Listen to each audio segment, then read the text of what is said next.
The following was a blog post by John Goodman, posted on the 17th of August 2011. Included with it was a download link to $1.wave. The file in question has been converted to OGG format so that it may be uploaded.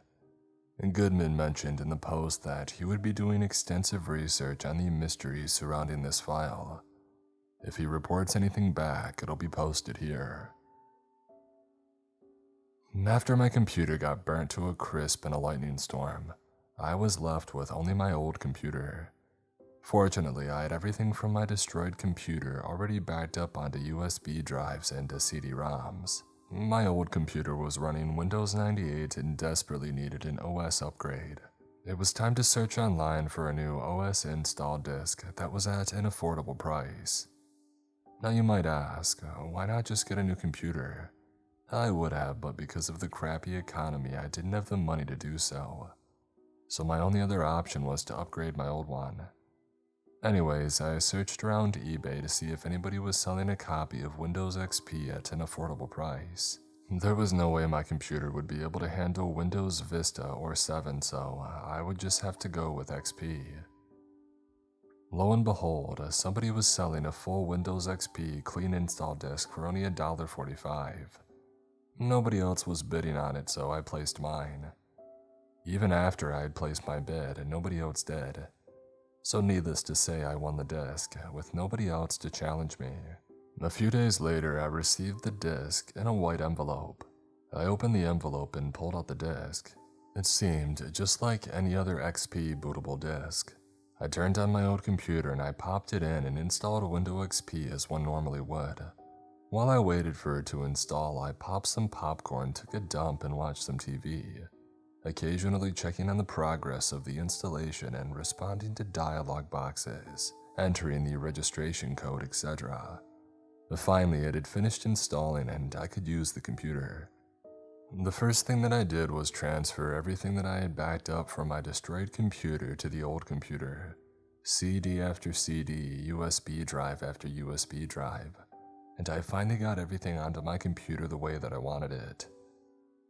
I decided to randomly browse around the computer a little before I turned it off and got ready to go to bed. This random browsing led me to the Windows Media folder, and then I noticed a file in there called $1.wave. I didn't put the file on the computer, so I assumed it was installed along with the other files in the folder. But I realized that I didn't remember any such file ever being included with XP when I had it on my destroyed computer before I had upgraded it to Windows 7. Curious, I double-clicked the file to open it. It was a very peculiar file.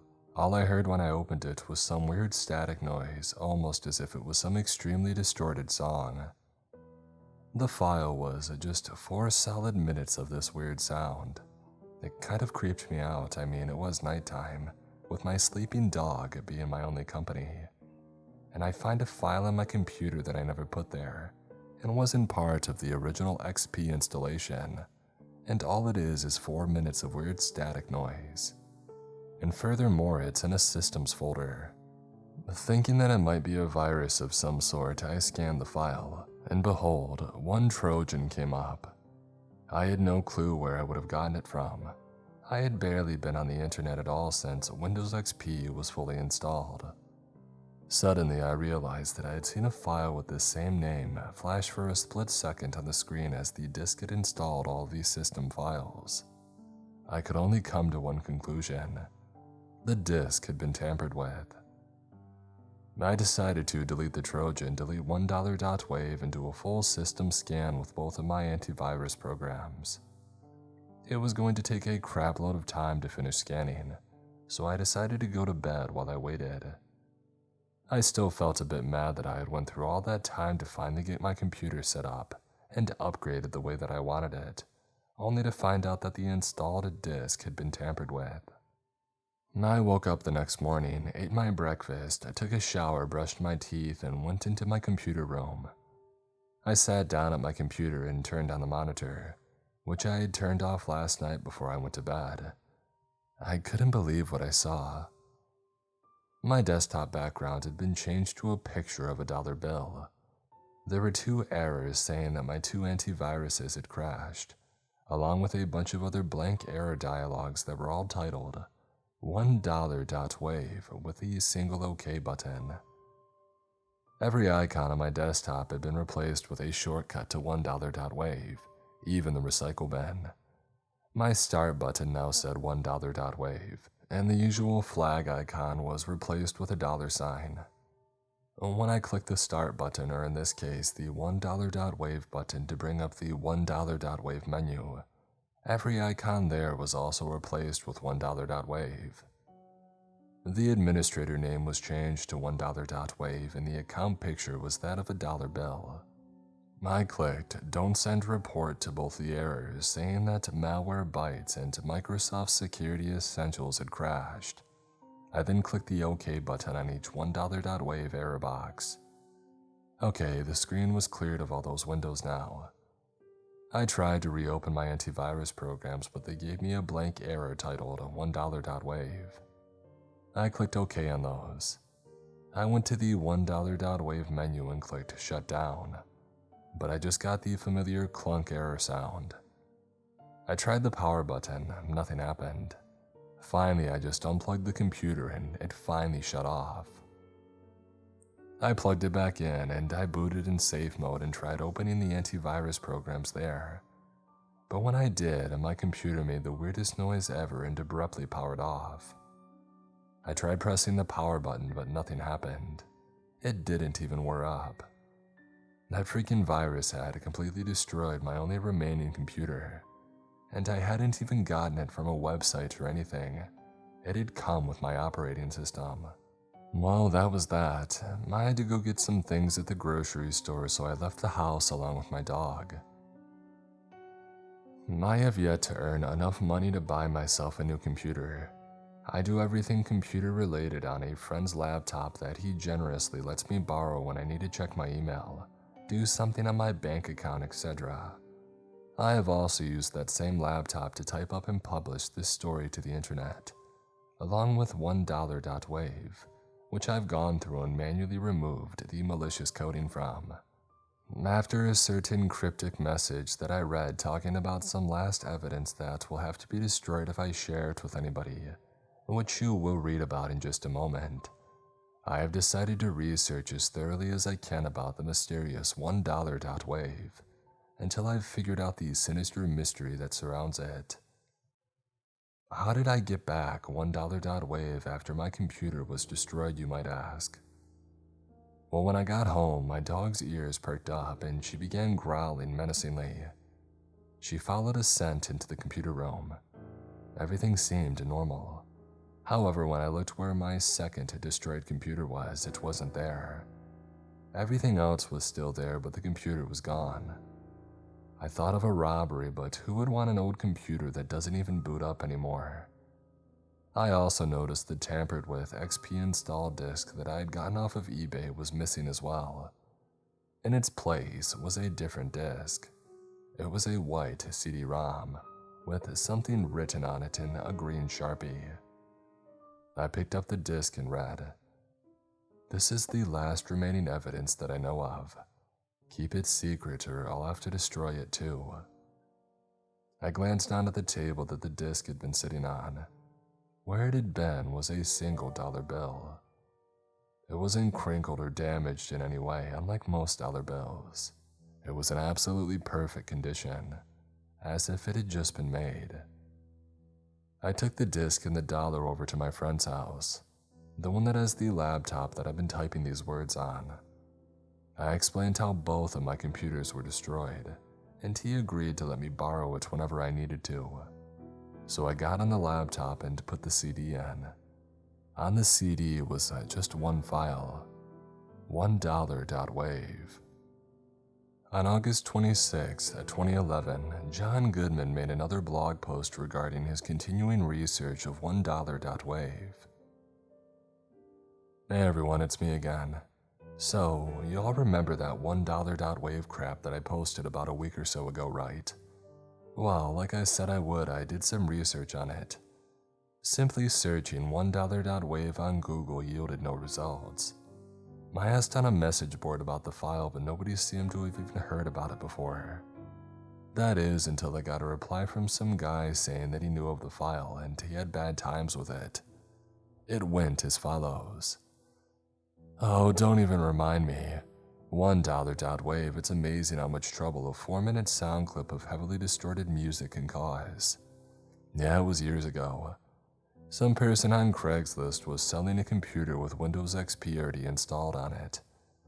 At the time, Vista was still in beta and 7 didn't even exist yet. I went to our house in Cleveland to pick up the computer. I brought it home and I turned it on. I noticed a WAV file in the Windows Media folder entitled $1.wave.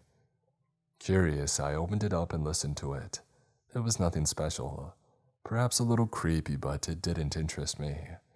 So I closed it and I went to the bathroom. I came back to my computer and I couldn't believe what I saw. Everything was changed to dollars or some crap and a bunch of error messages titled $1.wave. I tried using my antivirus to fix what I instantly took as a virus, but it wouldn't open. I tried turning off the computer, but it wouldn't turn off, no matter what. The only thing that worked was unplugging it. I tried to boot in safe mode and use my antivirus there, but upon trying to open it, my computer made this bizarre noise and shut off, and it refused to turn back on. I don't mean refuse to boot into the OS, I mean literally just wouldn't power back on as if it wasn't plugged in. The next day my computer was gone with just a single dollar bill in its place. Yeah, I know it sounds insane and you probably won't believe me unless you had a similar experience with the file yourself. In Cleveland, eBay had told me that the item location was Cleveland. I now had a new mission, track down the person that sold me the install disk. I replied to him saying that I had indeed had a very similar experience and requested that he give me the exact address of the woman that sold him the computer, as I wanted to have a little talk with her. I probably sounded like a stalker, but I didn't really give a crap. I needed to figure this out. Surprisingly, the user actually sent me the address of the woman to me in a private message. Living in Ohio myself, Cleveland wasn't too far away, so me and my dog got into the car and drove off. We arrived at a small yellow house that could only be the home of a woman who sold me the install disk. We walked up to the front door and rang the doorbell. A woman almost instantly answered the door. She seemed to be an elderly woman, short and stout with white hair tied up in a bun. And then I looked into her eyes. Oh, those eyes, they seeped through me and into my soul, hungrily examining it, seeing if it was suitable to feast upon. I almost sprinted back to my car and drove off right then and there, but I couldn't. I had a mystery to solve. "Why, hello, John Goodman," said the woman, in a menacing voice that sent shivers down my spine. My first thought, oh dear, she knows my name. Oh God, please help me. My dog growled threateningly at the woman. It took all of my courage to finally sput her out. Okay, look, I don't have time for fooling around. What is $1.wave and why did you put it on my Windows XP install disk?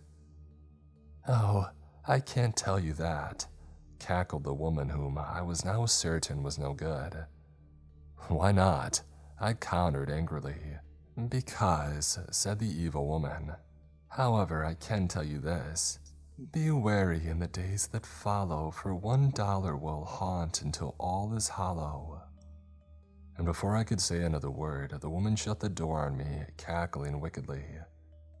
I had no other choice but to walk back to the car.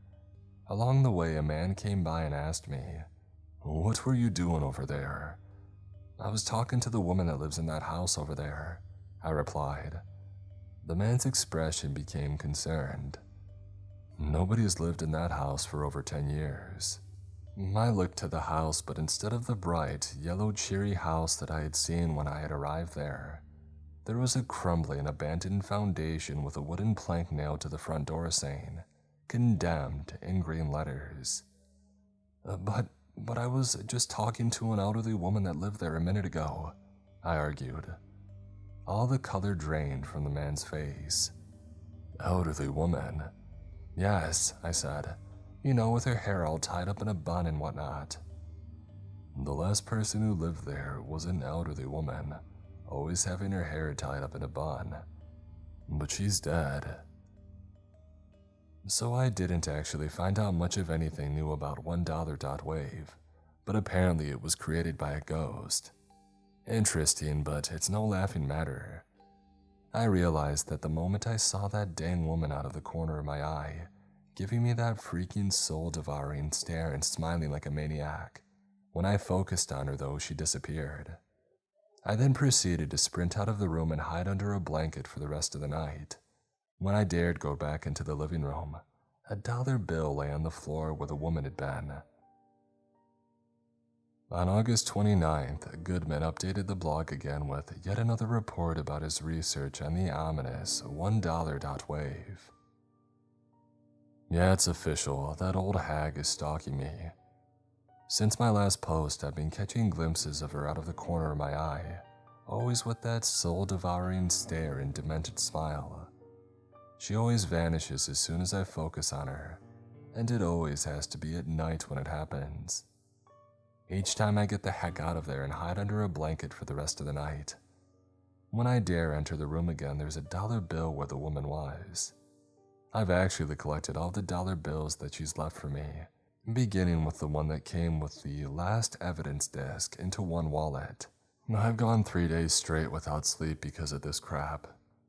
In the most recent incident, she was even holding a bloody knife. Well, that was enough encouragement for me. I packed up a few things and me and my dog piled into the car and went to my friend's house. Unrelated, I haven't told you my dog's name yet, have I? Well, their name is Coco, as in chocolate cocoa.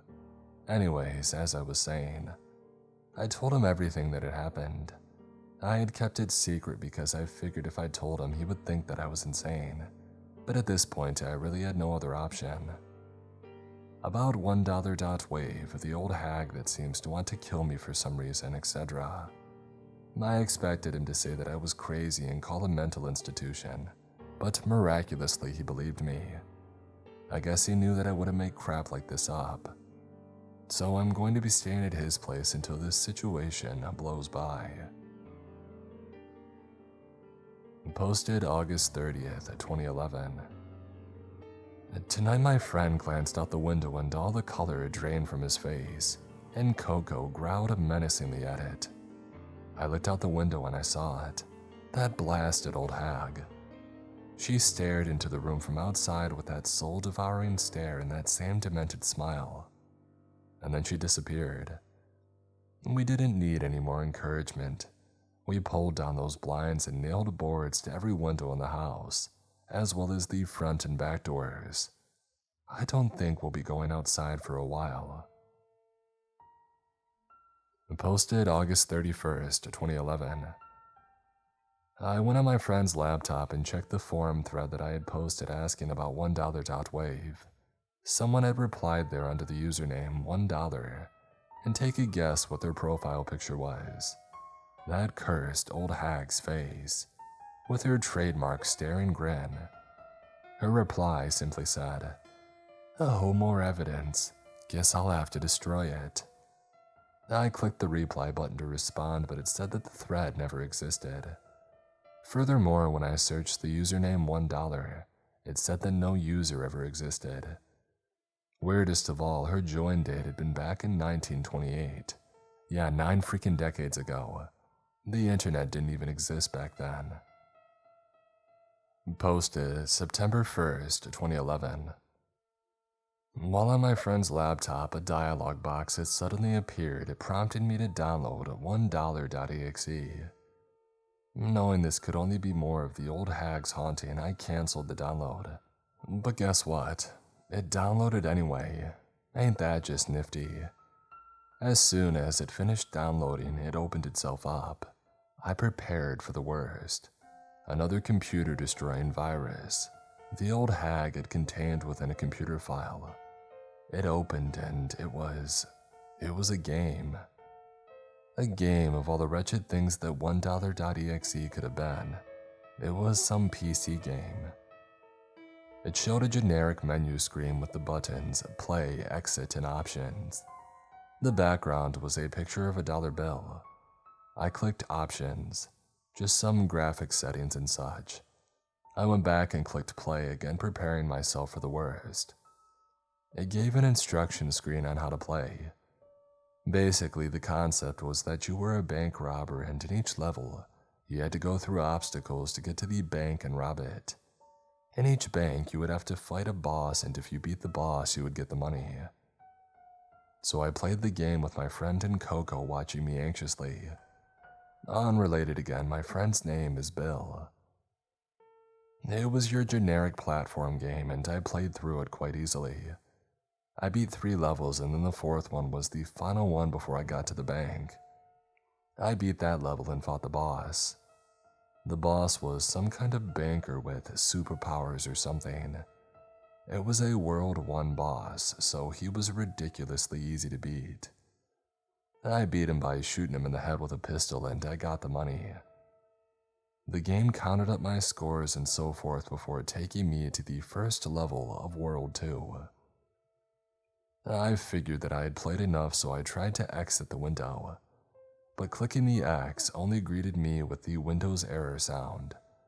It wanted me to keep playing, and judging by all the weird crap that had happened to me recently, the reasons couldn't be good. So I tried ending the application process with the task manager, but the end process button only gave me the error sound again. I tried shutting down, but the shutdown button gave me the same sound. It was very similar to when $1.wave had first destroyed my old computer. Because the laptop was running on a battery, I had to take the battery to shut it off. I put the battery back in, rebooted, and everything was normal again. I deleted a $1.exe. It didn't come back like $1.wave did. It stayed deleted. Posted September 4th, 2011. More corner of my eye sightings of the old hag. In all of them, she's holding a bloody knife. Boarding up our windows and doors didn't seem to help. She still got into the house. Today we unboarded the front door to go get the Sunday paper. I mean, even if we're hiding from a sadistic ghost woman who wants to kill us, we still gotta keep up on the news, right? It said that a banker had been found dead at a local bank with a bullet wound in his forehead. It showed a picture of the man, and to our horror, he looked exactly like the World 1 boss from $1.exe. The way in which I had defeated him had even been a pistol to the head, and the paper said that there was a bullet wound on his head. As I read the paper, I saw the old hag again out of the corner of my eye, holding a dead corpse under her arm that looked just like the banker. This time, I didn't focus on her. I focused on the paper to see what would happen if I didn't make her disappear. If she tried to kill me or anything, I would just look at her. She just kept standing there with that demented smile on her face. After a few moments, her smile began to fade and turn into a frown, as if she was disappointed that I didn't seem to notice her. I looked to Bill, and surprisingly, he had followed suit. Even Coco was pretending not to notice the hag. I turned back to the paper so that I could continue seeing the hag out of the corner of my eye. It wasn't easy trying not to see something yet see it at the same time. I kept wanting to look, but I knew that if I focused on her, she would disappear. I wanted to know what would happen if that didn't happen. Her disappointed expression then turned to a fierce and angry look. She raised her knife and lunged at me. In unison, me, Bill, and Coco all whirled around to face the ghost. She stopped abruptly just as she was about to reach us and then vanished. This raised yet another question. If she wants to kill us so badly, why didn't she just do it and get it over with, instead of taunting us like this? Maybe she doesn't want to kill us. Maybe she just wants to make us think she wants to kill us, make us paranoid to the point of insanity, just for her own pleasure and amusement. Sure wouldn't surprise me. Posted September 5th, 2011. I woke up this morning from the little sleep that I actually got. I opened my eyes expecting to see the ceiling above me, but then I froze. Standing above me, looking down into my eyes with her soul-devouring stare and insane smile was the hag. For several moments there was silence. I said nothing for I was too afraid. I didn't move, I didn't even breathe. My heart had threatened to burst, it was pounding so hard. And then finally the hag broke the silence. "Good morning, John," she said. It took all of my courage to respond. "Just tell me what you want and I'll give it to you. Just leave me alone," I replied. "Oh, it's just so sad when you have to live under a curse. The curse of my own creation.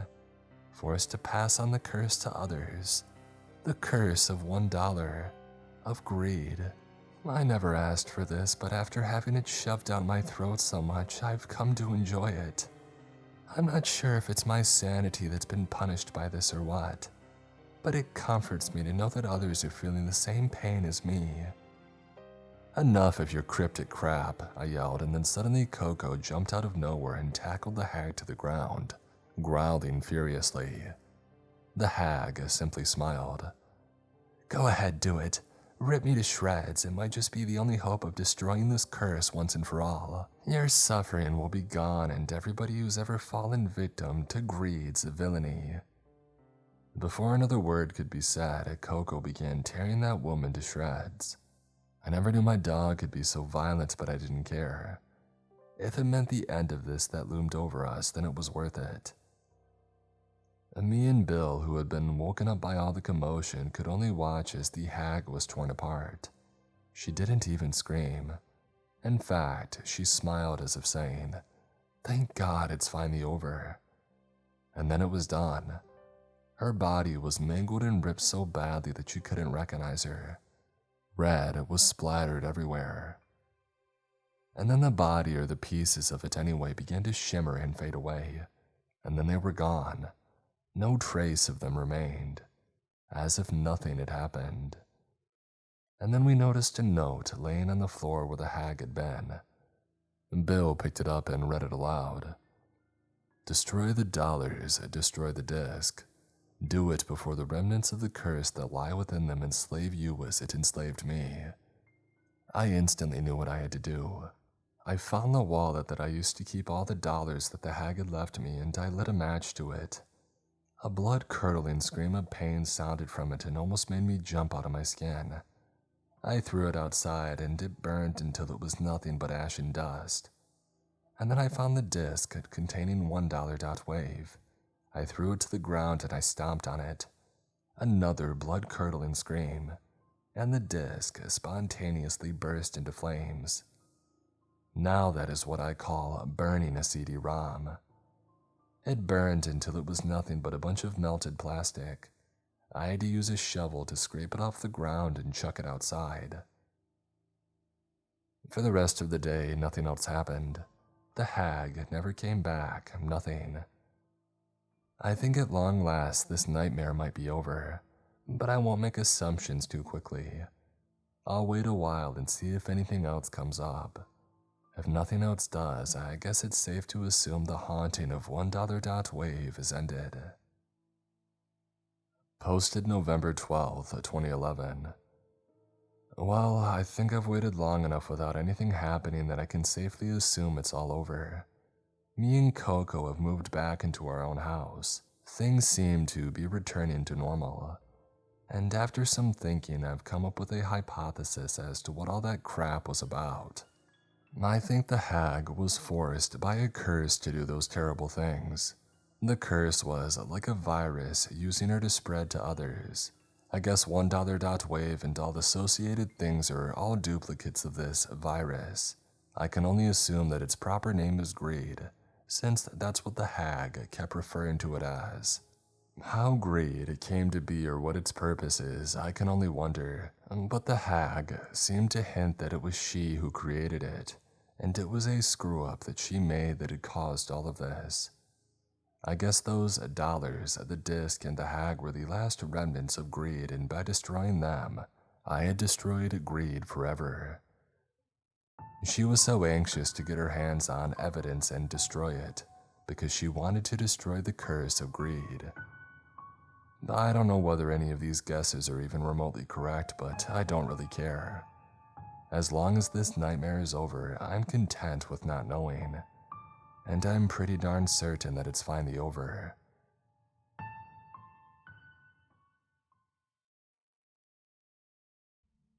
My name is Henry Goodman. Yes, I'm related to John Goodman, the blogger that had a rather unpleasant experience with a file called $1.wave. I'm his brother. I am the father of 3 kids, and I have a wife whose name is Jenny Goodman. I live in Cincinnati, Ohio. I'm here to tell you about a rather disturbing experience that I had involving a used camcorder that I got off of eBay. It's strange. Both me and John's problems happened when we bought something off of eBay. Anywho, on with my story.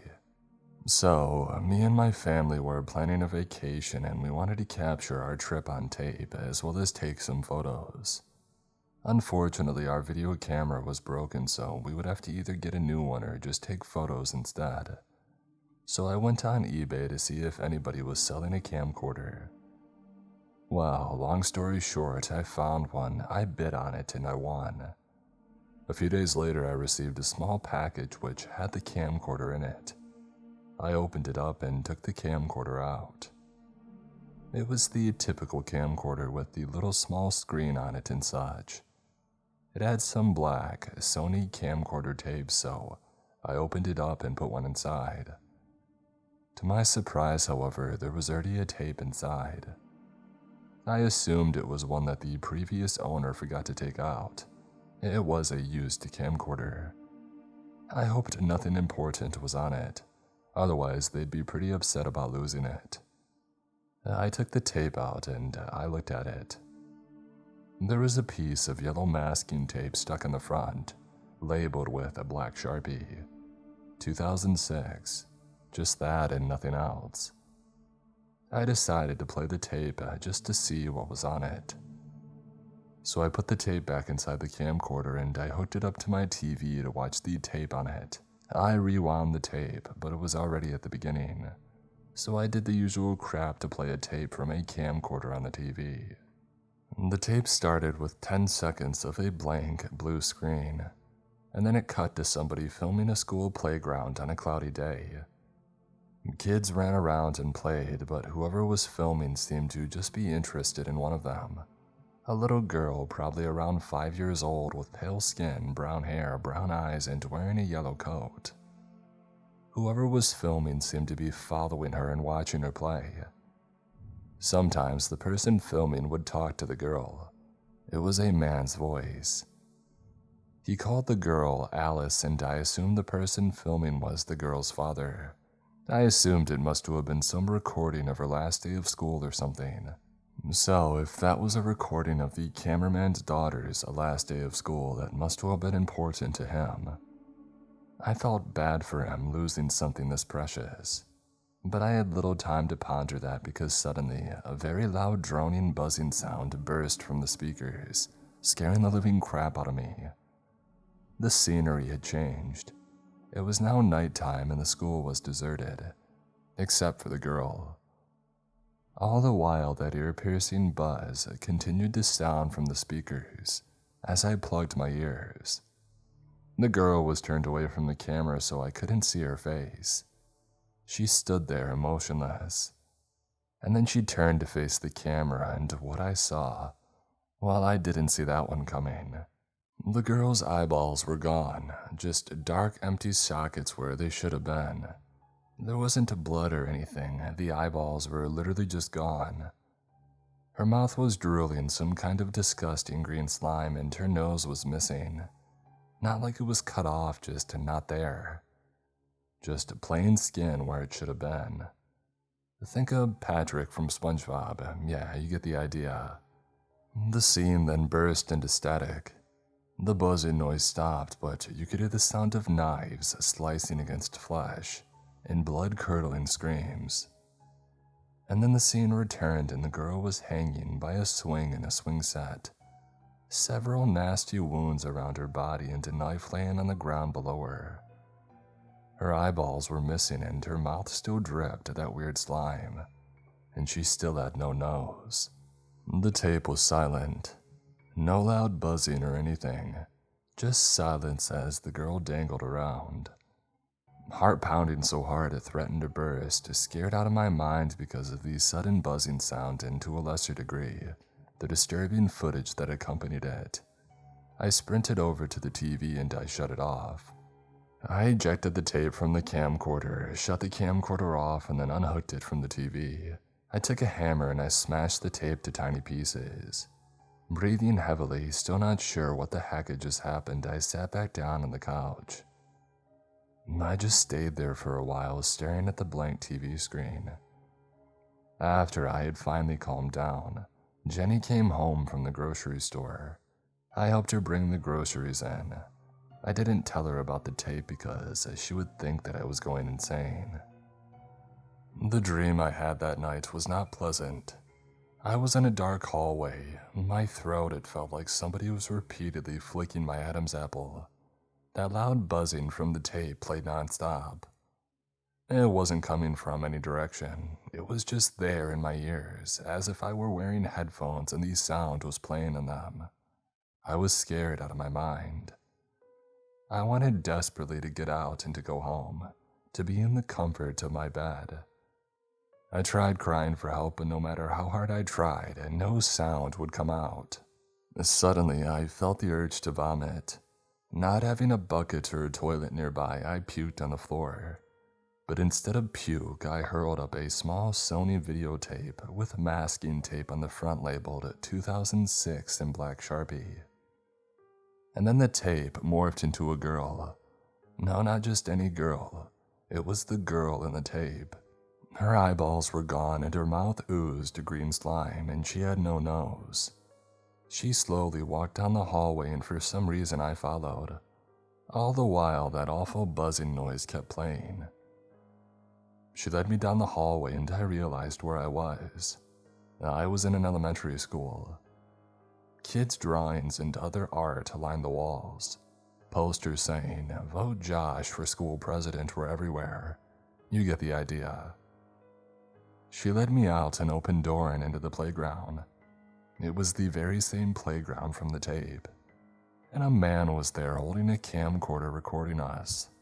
But not just any camcorder, it was the very same camcorder that I had gotten off of eBay. He just stood there recording us. The girl led me over to a swing set. She pulled a knife out of her pocket and my body then became frozen in place. I couldn't move my eyes, I couldn't move my head. I was forced to watch in horror as the girl sliced herself up with it, giving herself these same wounds as in the video. And then the buzzing sound stopped, being replaced with the girl's blood-curdling screams of agony. And then she put her neck into one of the swings as if it was a noose. And then the swing pulled up on its own accord, killing the girl. The girl dangled from it, just like in the video. After a few moments, I could move my body again, and I sprinted over to the man holding the camcorder. He just looked at me and smiled. "That's my girl. I'm so proud." I jolted awake. My heart pounded and my forehead was sweaty and I was breathing heavily. Jenny lay next to me, apparently still asleep. I sat there for a while and finally calmed down. I laid back down in bed and I closed my eyes. I couldn't fall back to sleep.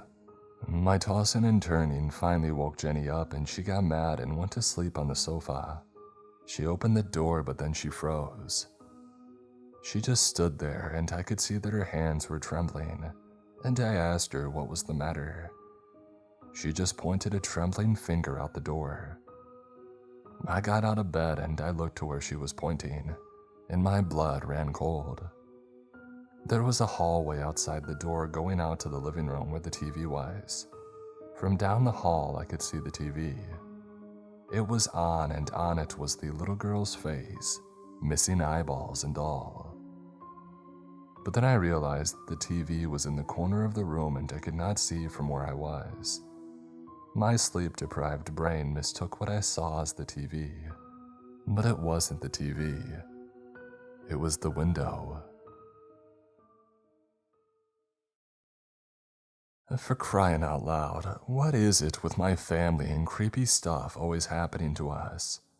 Oh, sorry, let me elaborate.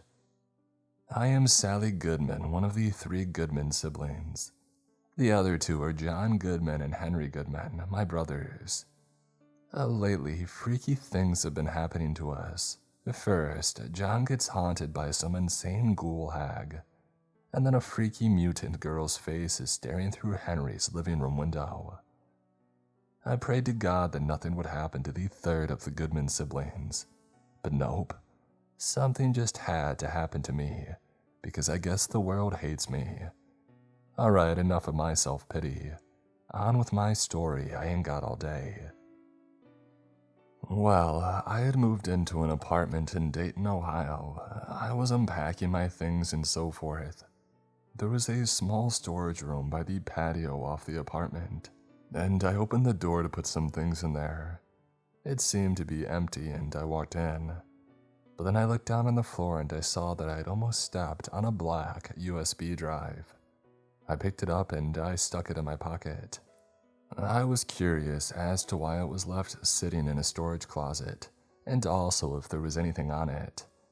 I had my laptop with me, so I decided that I would see for myself later on after I had unpacked a few more things. Well, later on in the day after I had done all the unpacking for that day, I got on my laptop and I turned it on. It didn't have an internet connection, but since I still needed to get Comcast to transfer my cable and phone services over to my new home, just in case there were viruses on the drive, I loaded up Windows XP on a virtual machine.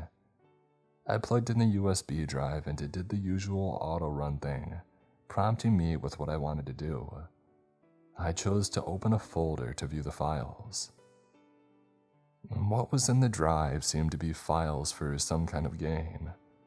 I ignored those and found the actual game application, which was named knob.exe. I opened up the file and a new window opened up.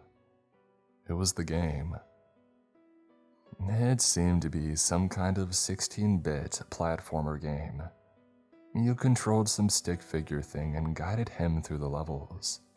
There was no title screen or anything. It just went right to the first level. The level was some city streets or something, and you had to avoid the traffic to get through the level. The really weird part was every now and then somebody walking along would notice the stick figure, and they would scream bloody murder. The stick figure would then proceed to grab the person and strangle them to death. I got through the first 4 levels, but then I got to the 5th level. Instead of a city street, the stick figure was standing inside a storage room. My heart skipped a beat when I realized where I was. It was a perfect 16-bit replica of the storage room that I had found the USB drive in. Without me even moving him, the character walked over to the door and opened it. He went outside and the scene transitioned to another familiar place, the patio just outside of my apartment. Out of paranoia, I looked out through the glass door leading out to the apartment patio, and to my horror, somebody was there. It was the most disturbing creature that I had ever seen. He was completely naked and hunched over like a gorilla. He was horribly skinny, and so pale it looked like he had never seen the light of day in his life. Black fur grew along his spine. His face, he wore an expression of unspeakable malice and insanity. His mouth was 2 times the size of a normal human's mouth. His teeth were huge, and his evil smile stretched up all the way to his forehead. He had long black hair that dropped down to his shoulders. He had claws longer than his fingers, and they looked sharp enough to cut my head clean off. And then the thing that I dreaded the most happened. He looked up at me with his cold and wicked eyes, and that horrible smile. I glanced back at my laptop screen for a second.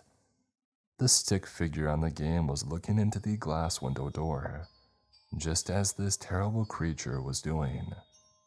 I looked back. The creature was beckoning me over to him with his bony and clawed index finger. The character on the game was also beckoning. I didn't want to go with this beast. I couldn't. But I had lost control of my body. I got up and walked straight into the clutches of that monster. I tried to turn away, but my body fought back. I opened the glass window door and stepped out onto the patio. And being close up to this thing was even worse than seeing him from inside my apartment. He held up a map for me to see and pointed out some directions with his wicked, sharp claw. And then he held up that claw to my throat and he sliced. I woke with a start, sweating and breathing heavily, heart pounding against my ribs like a hammer. It was just a dream. After a while of just sitting there, I calmed back down. It seemed that I had fallen asleep sometime while playing the game. I guess it made sense. I had been having trouble sleeping the past few nights and I was probably tired. I looked at the laptop screen. There was a message saying the game had encountered a problem and needed to close, blah blah blah. I became curious about the directions the creature in my dream had given me. They were real directions to a real place, some pond around the area. I decided just for the heck of it that I would go there tomorrow and check it out. I didn't expect to find anything, since it was only a dream after all, but still.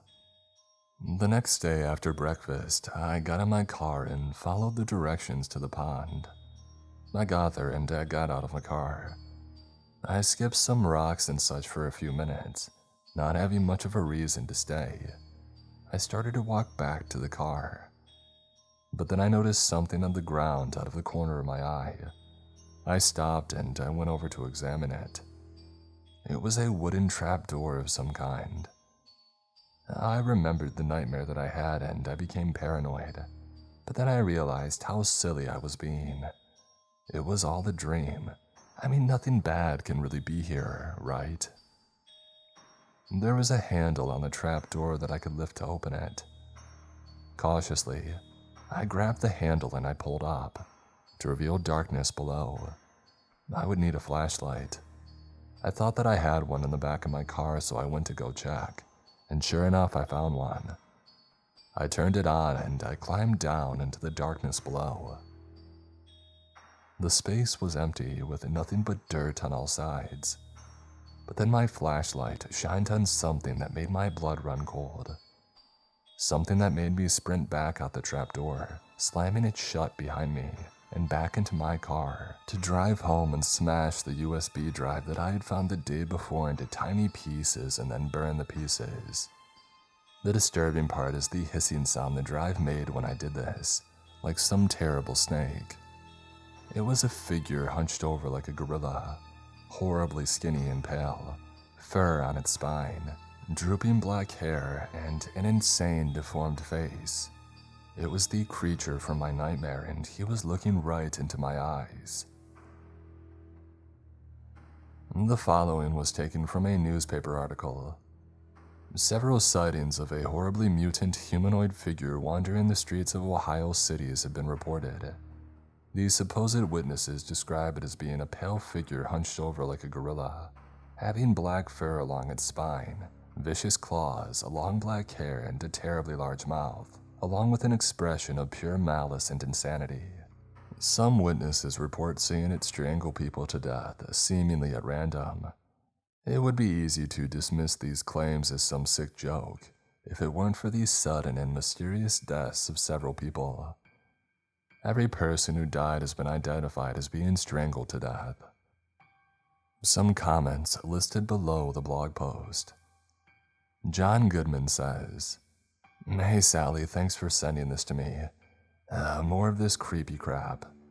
I've never been superstitious, but I'm seriously starting to think that we're cursed or something. This chain of freak shows that's been going down lately just can't be dumb luck. Henry Goodman says, "Yeah, we seem to be attracting the paranormal like magnets. First you, then me, and now Sally. I don't know what's going on, but I hope it ends soon." Anonymous says, "You hope so, huh?"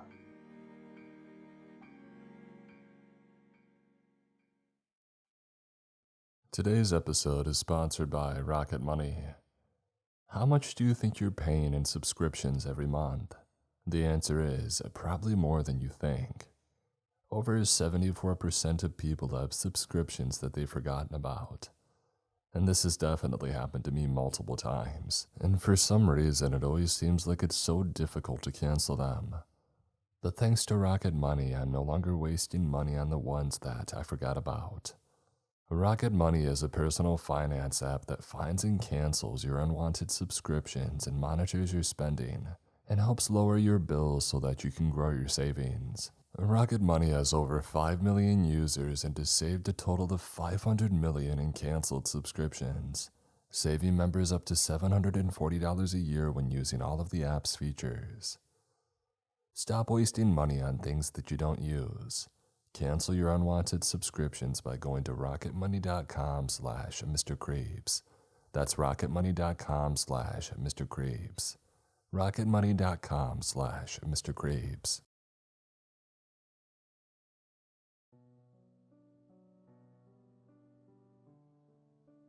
What do you think of when you picture an average college experience?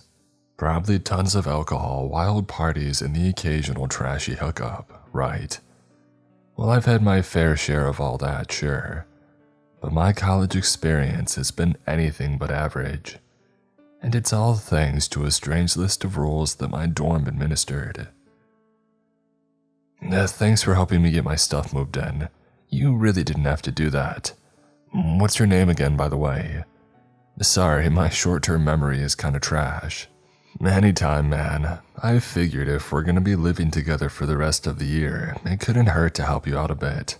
The name's Josh. Nice to meet you, again, he said, extending his hand. Definitely. I'm Clayton, in case you forgot, I replied, accepting his handshake. Well, Clayton, how's it feel to officially be a college freshman? It's pretty cool, huh? I mean, I guess. I would feel a lot cooler right now if I had started in the fall like everybody else. Kinda. Hey, new kid on the block, welcome. A boy who appeared to be about my age had seemingly materialized out of thin air, nonchalantly leaning against our open door.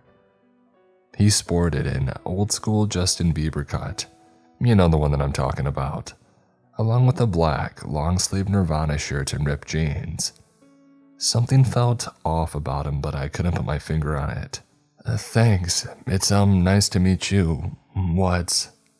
Josh, have you gone over the list with him yet? I glanced over to my new roommate, slightly perturbed at our visitor's repeated interruptions. Nice to meet you too, Bryson, and I'll do it later. The guy just got the last of his things moved in. At least give him a chance to settle in. Bryson shot him a death glare. His entire aura exuded a malevolence that I'd never felt the likes of in my entire life. The sheer depravity of it sent a chill undulating down my spine. Or now is good, Josh conceded, standing from his bed and ushering me into the hallway. Hey, what gives? I hissed into Josh's ear as I hesitantly followed behind the pair. You'll find out. Gee, thanks, Captain Obvious. Bryson led us to a bulletin board in the common area. He dramatically pointed to it, his deep frown somehow even more pronounced than before.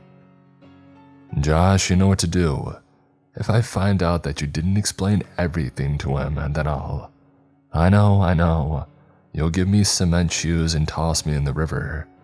Save your empty threats for the next guy. Josh retorted, pursing his lips. Bryson narrowed his beady eyes on Josh, his hands balled into fists. He gave him the once-over before ultimately deciding that it wasn't worth the trouble. Okay, I'll leave you to it then. Bryson huffed, stomping away. Hey, believe it or not, he's actually in a pretty good mood today. Josh had said once Bryson was out of earshot.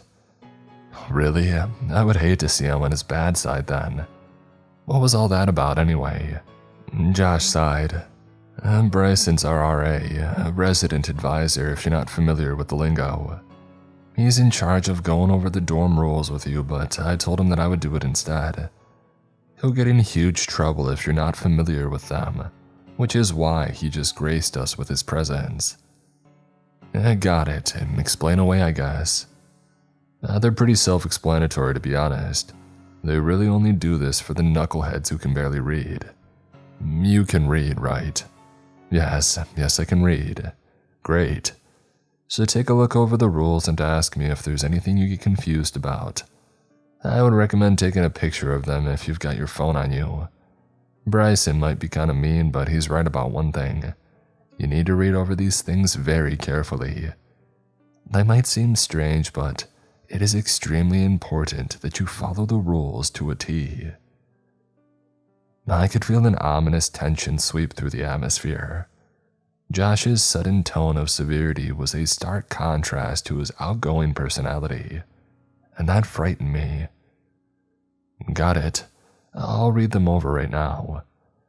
Good, I'll be chilling in our room. Let me know if there's anything that I can clear up. I flashed him a thumbs up as he shuffled back down the hallway. I pulled my phone out and snapped a picture of the yellowing, crumpled list tacked to the bulletin board. Josh wasn't kidding, some of those rules were downright weird. Rules for Eaton Hall. Number 1, smoking of any kind is strictly prohibited. 2, if the hallway lights start to flicker and the walls ooze a dark green liquid, return to your room immediately and call the front desk. Do not come out until you receive the all clear. 3, never leave your room between the hours of 2:13 and 3:26 a.m. The night janitor works on a tight schedule. You do not want to disturb him. 4, alcohol and drug paraphernalia are not allowed under any circumstances. 5, if you receive a knock at your door from somebody claiming to be the dorm electrician, politely inform him that the light in the communal restroom is broken. Do not open the door for him. We do not have a dorm electrician. 6, if a letter from Delia shows up in your personal mini fridge, tear it into small pieces and flush it down the toilet. Ensure that you do not read its contents. 7, if you come across human body parts for sale in the vending machines, do not panic. Inform the front desk and they will be properly disposed of. No, they are not real human body parts. 8, all guests must sign out before 11 p.m. 9, do not speak directly to the little girl in the lobby. Nothing good will come of it. 10, if a man wearing an outdated bowler hat enters the laundry room while you're using it, do exactly as he says. Failure to do so will result in severe consequences. 11, if you hear a loud screech from directly outside your window, lie flat on your stomach and cover yourself with your blankets. Do not remove them until you hear your door shut. No peeking. 12, and most importantly, have fun. Here at Sutherland University, we take pride in providing a stress-free college experience with memories that will last a lifetime. If you have any questions or concerns, please contact your resident advisor. Stay safe. What had I gotten myself into? This had to be some sort of prank. I was pretty gullible, but even I wasn't that easy to fool. Honestly, what could I do though? Slime oozing from the walls, body parts in the vending machines, no drugs or alcohol. It's not like I was ever going to find myself in a situation where any of those actually applied, right?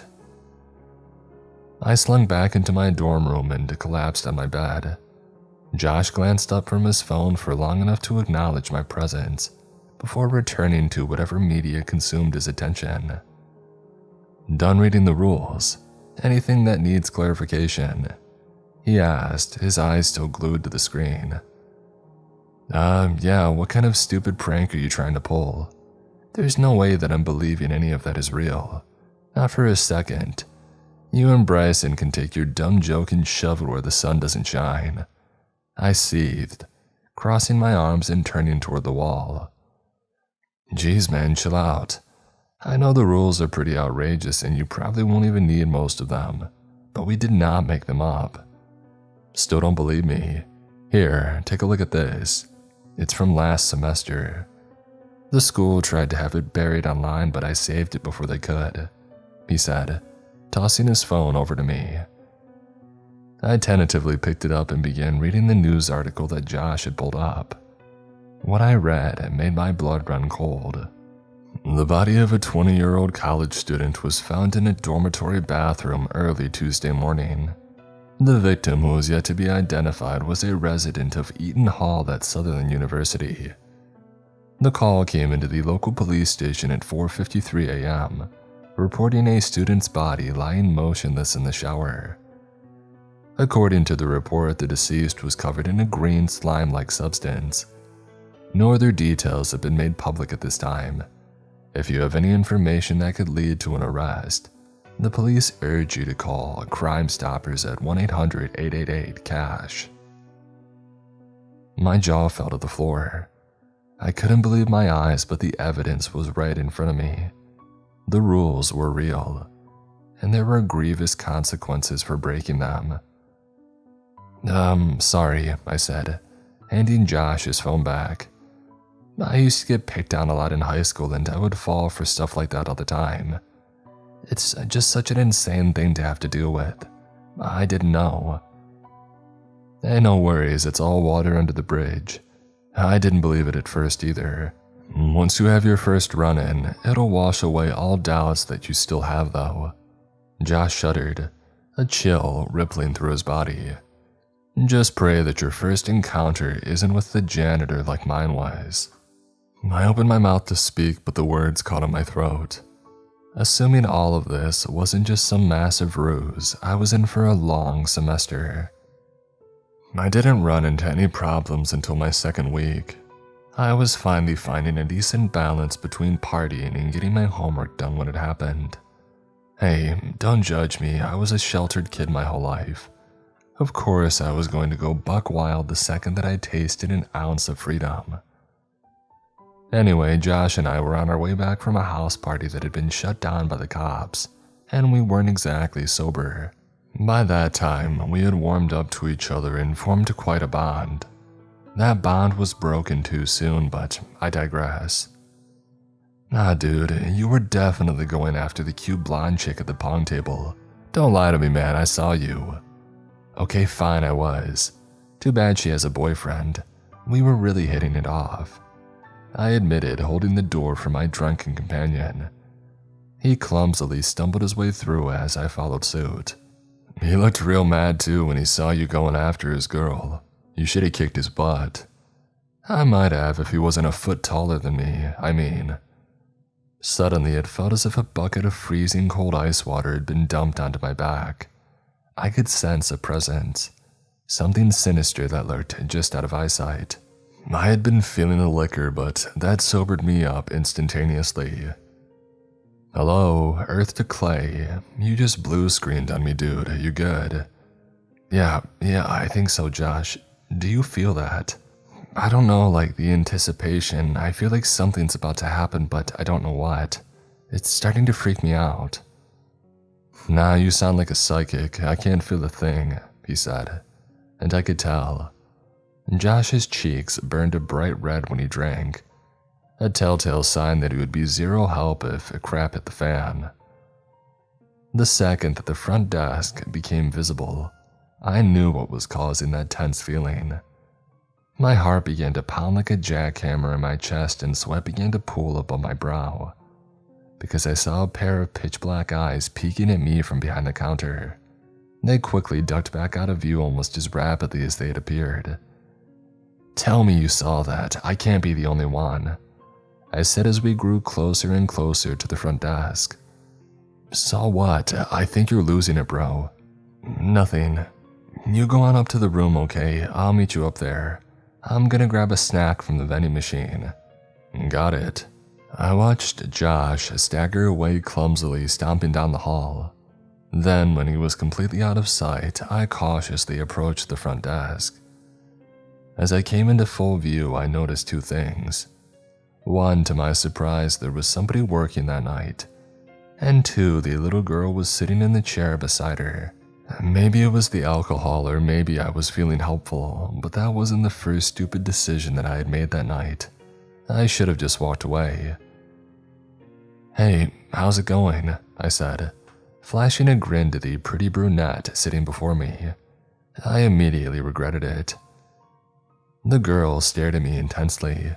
Her soulless eyes sent a chill rippling down my spine. She was even more terrifying up close. She looked like Wednesday Addams if she had died and went to hell. Her face was deathly pale, framed by perfectly kept black braids. Her dress looked far outdated, and I could have sworn that I saw little flecks of blood splattered on her shoes. But her smile is what frightened me the most. Her lips were curled into a wicked grin, her decaying yellow-brown teeth on full display for all to see. She had obviously never heard of a toothbrush. "Oh, it's going all right," the RA said, snapping me from my trance. She didn't even bother to look up. "So, I was just wondering, what's the deal with you-know-who?" I whispered. "Oh, Clarissa, she's all bark and no bite. As long as you don't speak to her, that, and I think it goes without saying. But don't touch her either. She really doesn't like that. And you don't care that she kind of just hangs out here all night?" I asked, glancing back at the motionless child. All the while Clarissa had that same sinister grin plastered across her face. "I don't really mind. She's a pretty good deterrent for guys who try to hit on me." The girl snarled, finally meeting my gaze. Whoa, I wasn't trying anything, it's just that my curiosity got the better of me." Kara," I retorted, squinting to catch a glimpse of her name tag. "Well, curiosity killed the cat. Take that to heart," she advised, returning to her phone. "Yeah, thanks," I said, turning to leave. But before I could, a low, demented whisper caught my attention. It was quiet, barely audible even in the silent lobby, but I definitely heard what she said. "Do you want to hear a secret?" I locked eyes with the little girl, who somehow seemed to be smiling even wider than before. Her predatory glare sent adrenaline surging through my veins. Kara sighed and then looked up from her phone. "You can't speak directly to her, but you can nod your head yes or no, if you would like. I would advise against it though. Whatever she has to say, it'll probably freak you out." A mental war raged on in my head. Was it really a good idea to communicate with that thing? Of course not. What was it that the rules had said? Nothing good can come from speaking to her. I knew that I shouldn't, but again my curiosity won out. I reluctantly nodded my head in acceptance. The little girl motioned for me to lean down to her level. I hesitantly did so. Clarissa cupped her hands around her mouth, her icy breath funneling into my ear canal. What she told me still gives me chills. "I'm the one who puts the bodies in the vending machines." And on that note, I'll be going to my room now. "Good night, Kara," she grumbled incoherently to herself, staring holes into her phone screen. Needless to say, I did not get much sleep that night. My next encounter happened just 3 days later, and unfortunately for me, it wasn't nearly as tame as my run-in with Clarissa. I found myself in the common area of my floor studying for an upcoming exam. Yeah, I had my first exam in my 3rd week of college. Ridiculous. Absolutely, but honestly, I expected nothing less from a school as strange as Sutherland. I pushed myself to stay up cramming well into the night. Normally, I would keep the academics to my dorm room, but Josh had a girl over, so that meant that I had to make other arrangements. After a couple of hours, I could feel my eyelids growing heavy, but that wasn't anything a little caffeine couldn't fix, right? I sipped intermittently from my Red Bull, trying to soak in as much information as I could, but at some point, I must have drifted off to sleep. My eyes shot open. I yawned, stretching my arms over my head. How long was I out for? I thought to myself, tapping my phone screen. My heart plummeted into my toes when I read the time that it displayed. 2:12 a.m. No, this can't be happening. I didn't even bother gathering my study materials. I bolted to my room as the lights began to flicker. I frantically searched in my pockets until I came to a nauseating realization. I had forgotten my student ID in the room. That was my only way in. Josh, open the door! I shrieked at the top of my lungs, pounding my fists against the hard wooden exterior. But Josh didn't hear me. I glanced to my left and I nearly passed out when I drank in the scene before me. The lights were going out one by one, pitch black darkness growing closer and closer with every blown bulb. It was like a cloud, one that swallowed up any surrounding light and snuffed it out. And in the midst of that endless black void, 2 glowing and hungry eyes. That was it. I couldn't wait around on the off chance that Josh might wake up. I darted to the exit at the end of the hall, praying that the janitor or whatever the heck that thing was wouldn't catch up to me. I slammed my weight into the door and it didn't budge. I tried again and again, but my attempts were fruitless. Dread swallowed me like a python. Somebody had locked us in. I flew to the door closest to me, screaming at the top of my lungs, praying that by some miracle I wouldn't end up like that student in the article. The darkness was closing in. There were only 5 light bulbs left between me and it. 5, 4, 3. The entity was so close that it could almost reach out and grab me. I squeezed my eyes shut, expecting to be yanked into a sea of black at any moment, never to be seen again. And then it happened. I was dragged backward by the collar of my shirt. I curled up into a ball, waiting for razor-sharp claws to dig into my flesh. But they never did. To my utter shock, when I opened my eyes, I was enshrouded by some dark, malevolent haze of doom. No, it was bright, and I hesitantly glanced up. Bryson stood above me, arms crossed. By the look on his face, I could tell that he was not happy to see me. "You didn't read the rules, did you?" he growled, his spiteful stare unwavering. "I did, I swear," I managed to croak out. "You obviously didn't if the janitor almost turned you into mincemeat." "No, wait, it was Josh, wasn't it? He didn't explain the rules to you. That idiot. Trying to make me look like the bad guy, huh? Next time I see that stupid prick, I'm gonna smash his teeth in." Bryson's face was redder than a fire engine. I could practically see the steam wafting from his ears. Actually, it was my own fault. I was studying for an exam and I must have nodded off in the common area. My bad, I confessed, rubbing the back of my neck. "Oh no, I'm not believing that for a second. If you were really studying, then where are your textbooks? Or at least some notes from class? Are you telling me that you were going over the lecture in your mind? Is that it?" I sighed, remembering my abandoned spiral in chemistry textbook. "I left my stuff behind, I wasn't thinking," I admitted, averting my gaze. "Ha, that's a good $95 down the drain. Sorry to break it to you, but the janitor isn't a huge fan of literature." Bryson snickered. He looked almost pleased with himself, like he had just told the funniest joke that anybody had ever heard. "Dang, that really sucks," I muttered dejectedly. There went all my alcohol savings for the semester. "Yeah, stuff happens. Here, get off the ground. You can sleep in my room tonight. We won't be able to leave for over an hour."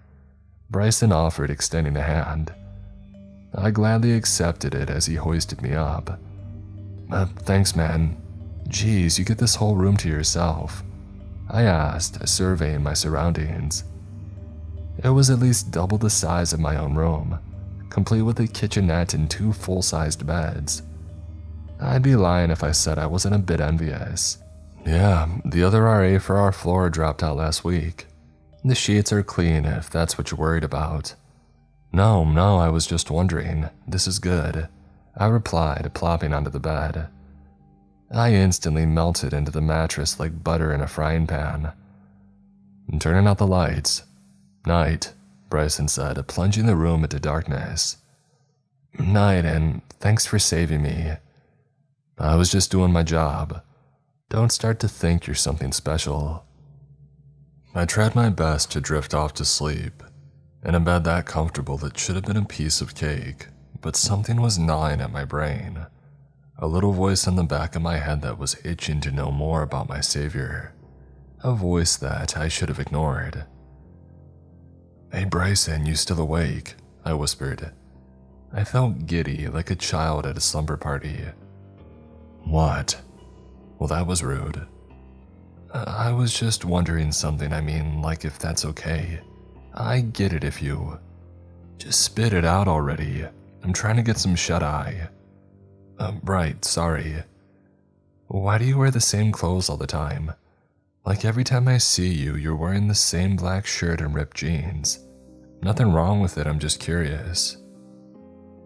A long, uncomfortable silence followed. The tension was so thick that you could cut it with a knife. I was seriously beginning to regret asking. "I can't tell you."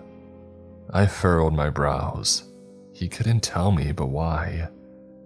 "It's okay, man, no judgment, Just drop it, alright?" "Yeah, I'm sorry." I drifted off, feeling completely unsatisfied. I still got the sense that something was up with Bryson, and now that I had him alone, I couldn't get a single peep out of him. Still, I wasn't going to throw in the towel. I was determined to get to the bottom of it. Looking back now, I probably should have left him alone. I awoke the next day feeling refreshed. That cushy mattress had really worked wonders. I stretched my arms above my head and yawned. "Morning, Bryson." "Oh." I glanced over to Bryson's empty bed. It suddenly felt like I was doing something wrong, like I was trespassing in a restricted area. I leapt up and threw on my socks and shoes. I nearly beelined for the door, but I stopped dead in my tracks halfway there. My eyes landed on a note glaring at me from the kitchen counter. "Steal anything and I'll gut you like a fish. You're welcome for saving your sorry butt." Dang, straight to the point. Best to be on my way before... Wait. An idea flickered to life in my head. A devilish grin inched across my face as I turned away from the door. I had a few minutes to spare before I needed to get ready for class, and Bryson never told me not to snoop. I began surveying the room. If I was hiding something, where would I put it? Though it was bigger than my own room, there still weren't many places to stash away evidence. Not to mention, Bryson kept things as clean as a whistle. That in itself had left me gobsmacked. I had thought that his room would be filthier than a pigsty. I zeroed in on the first place that anybody would think of, under the bed. I wasn't really expecting to find anything. It was only a hunch.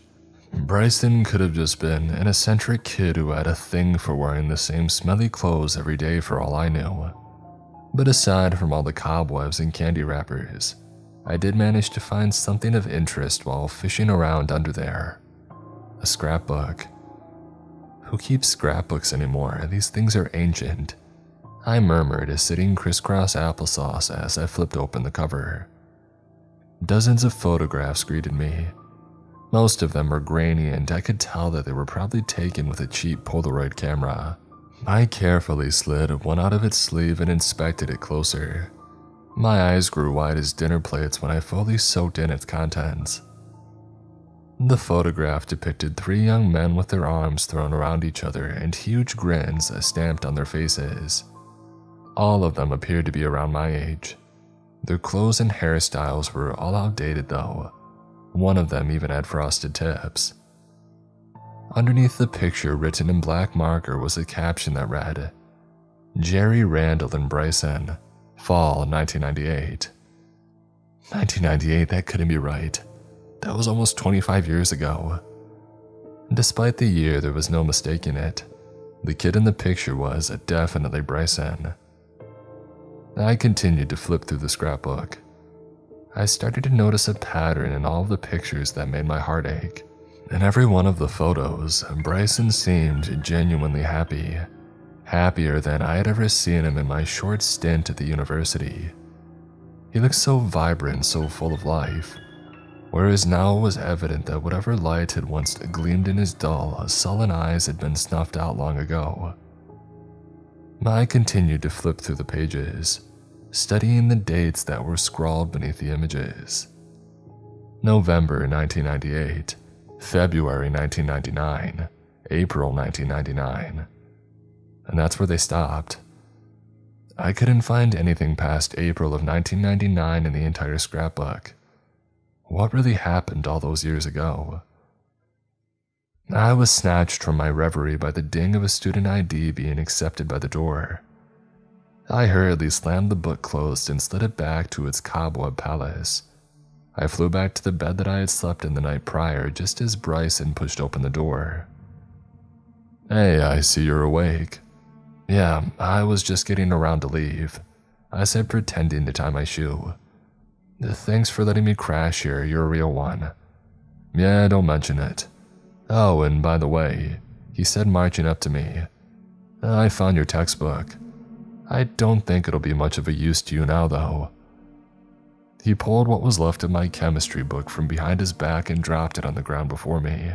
It had been reduced to a tattered mess of shredded pages clinging loosely to a crumpled spine.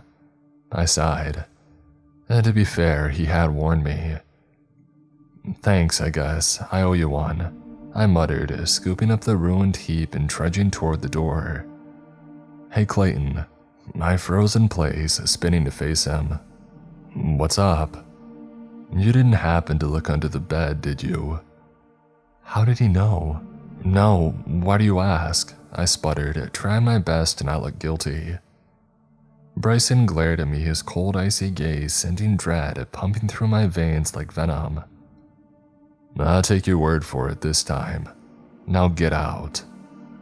I didn't stick around.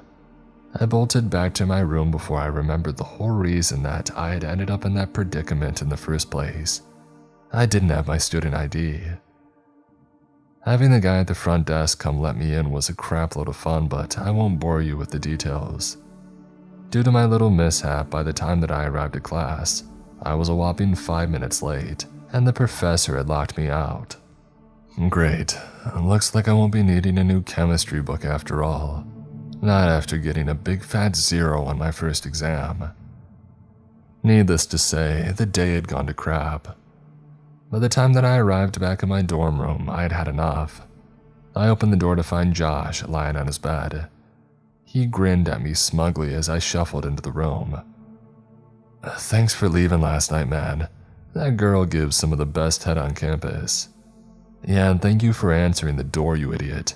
Either you sleep like a brick or you were hoping to stumble across my mutilated corpse this morning." "Wait, what?" "I didn't hear anybody knocking. I thought you were spending the night in a friend's room or something." "Look, I'm sorry. I shouldn't have blown up at you. Last night I fell asleep in the common area, and when I woke up, the janitor was practically breathing down my neck. And on top of that, I forgot my student ID in the room, which left me totally screwed." "Jeez, bro, how did you get out of there?" "Crap, and I thought my encounter with the supernatural sucked." Bryson let me crash in his room. "Wait, what encounter? Was it Clarissa?" "Yeah, she's a real creep show." "Nah, this was the guy in the laundry room. You know, the one that we have to listen to or else. Screw that, he can suck a fat one." I watched as a spark of defiance swept across Josh's green irises.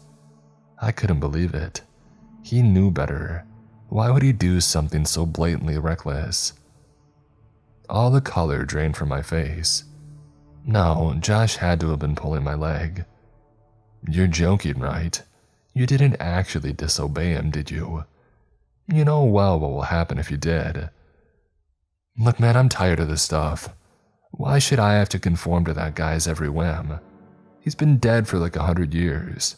So what if I didn't give him a nickel for the laundry machine? He's not going to crucify me for it.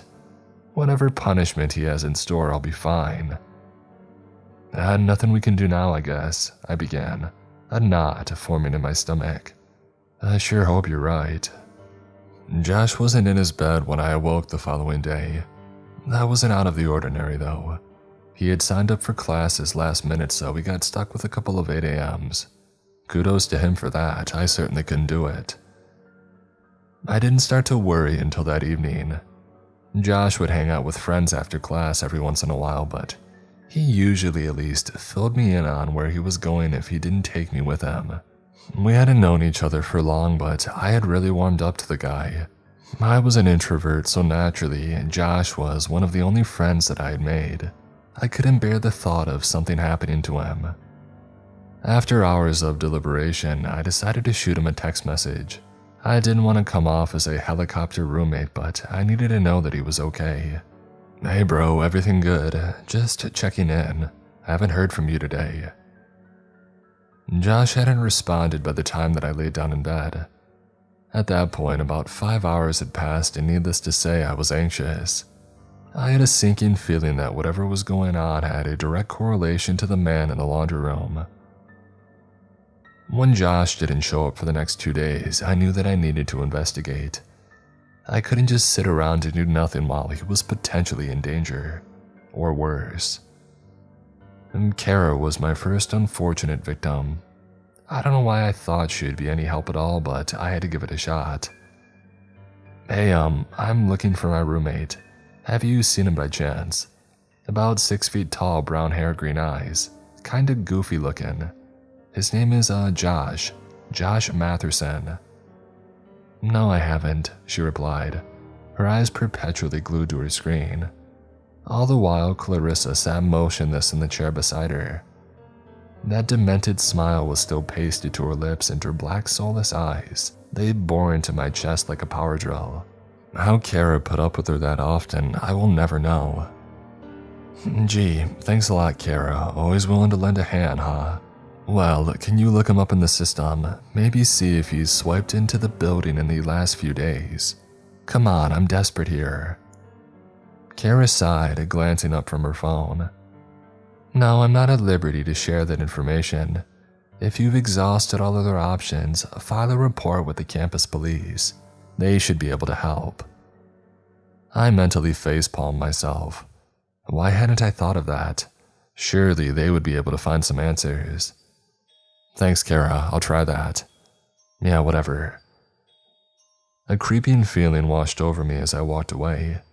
I didn't think Kara knew anything about Josh's whereabouts, but something told me that Clarissa did. I hurried over to the police station. Long story short, they were zero help. The officer who took my report basically laughed me off. His best guess was that Josh was on a 2-day bender and had lost his phone. I could smell cheap booze in the guy's breath too. What an idiot. I felt defeated. Kara couldn't help, and the campus police were a joke. My roommate was missing and nobody seemed to care. I finally had to confront one of the only options that I had left. I really didn't want to have to interact with the supernatural any more than I had to, but I didn't have a choice. I'm not sure how long I waited in the laundry room. I plopped down into the sole flimsy blue plastic chair that sat against the wall, waiting for who knows what.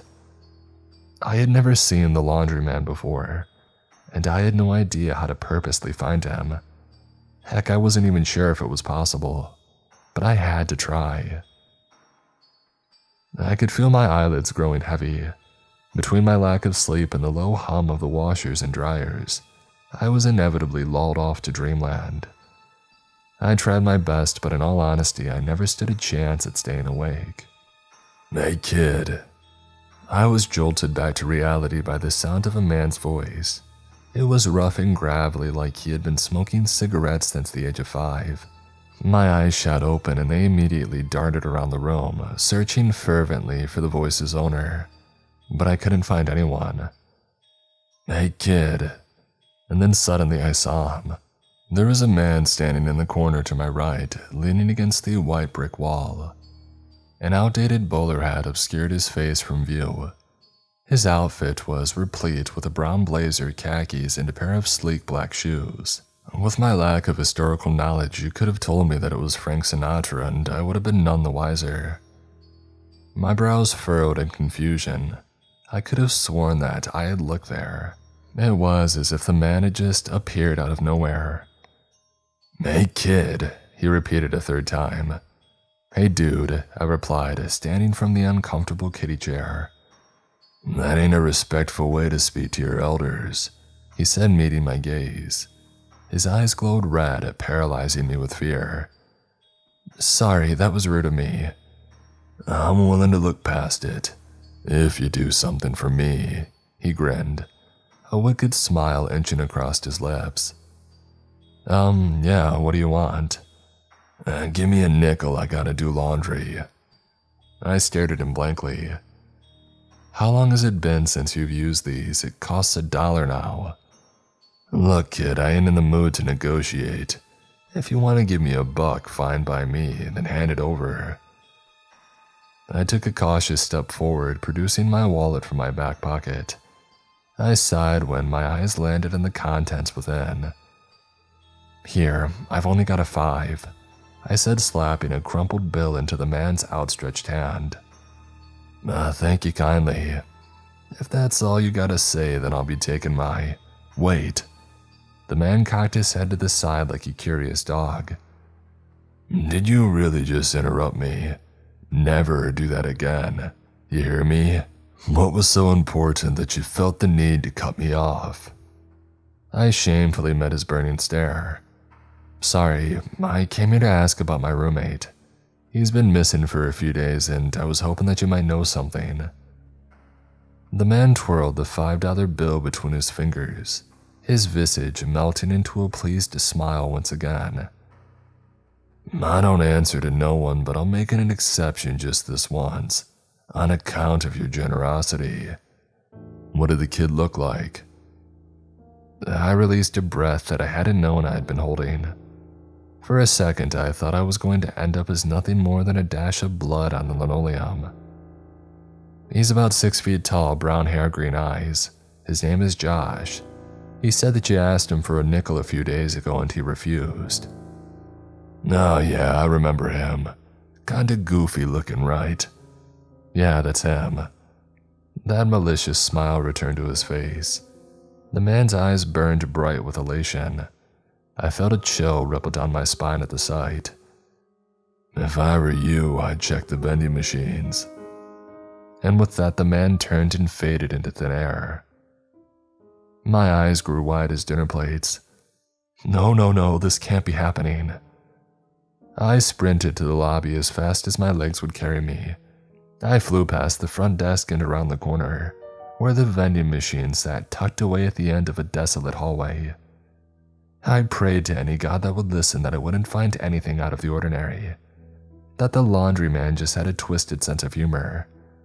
But my prayers fell on deaf ears. I came to a screeching halt before the 2 dust-coated machines.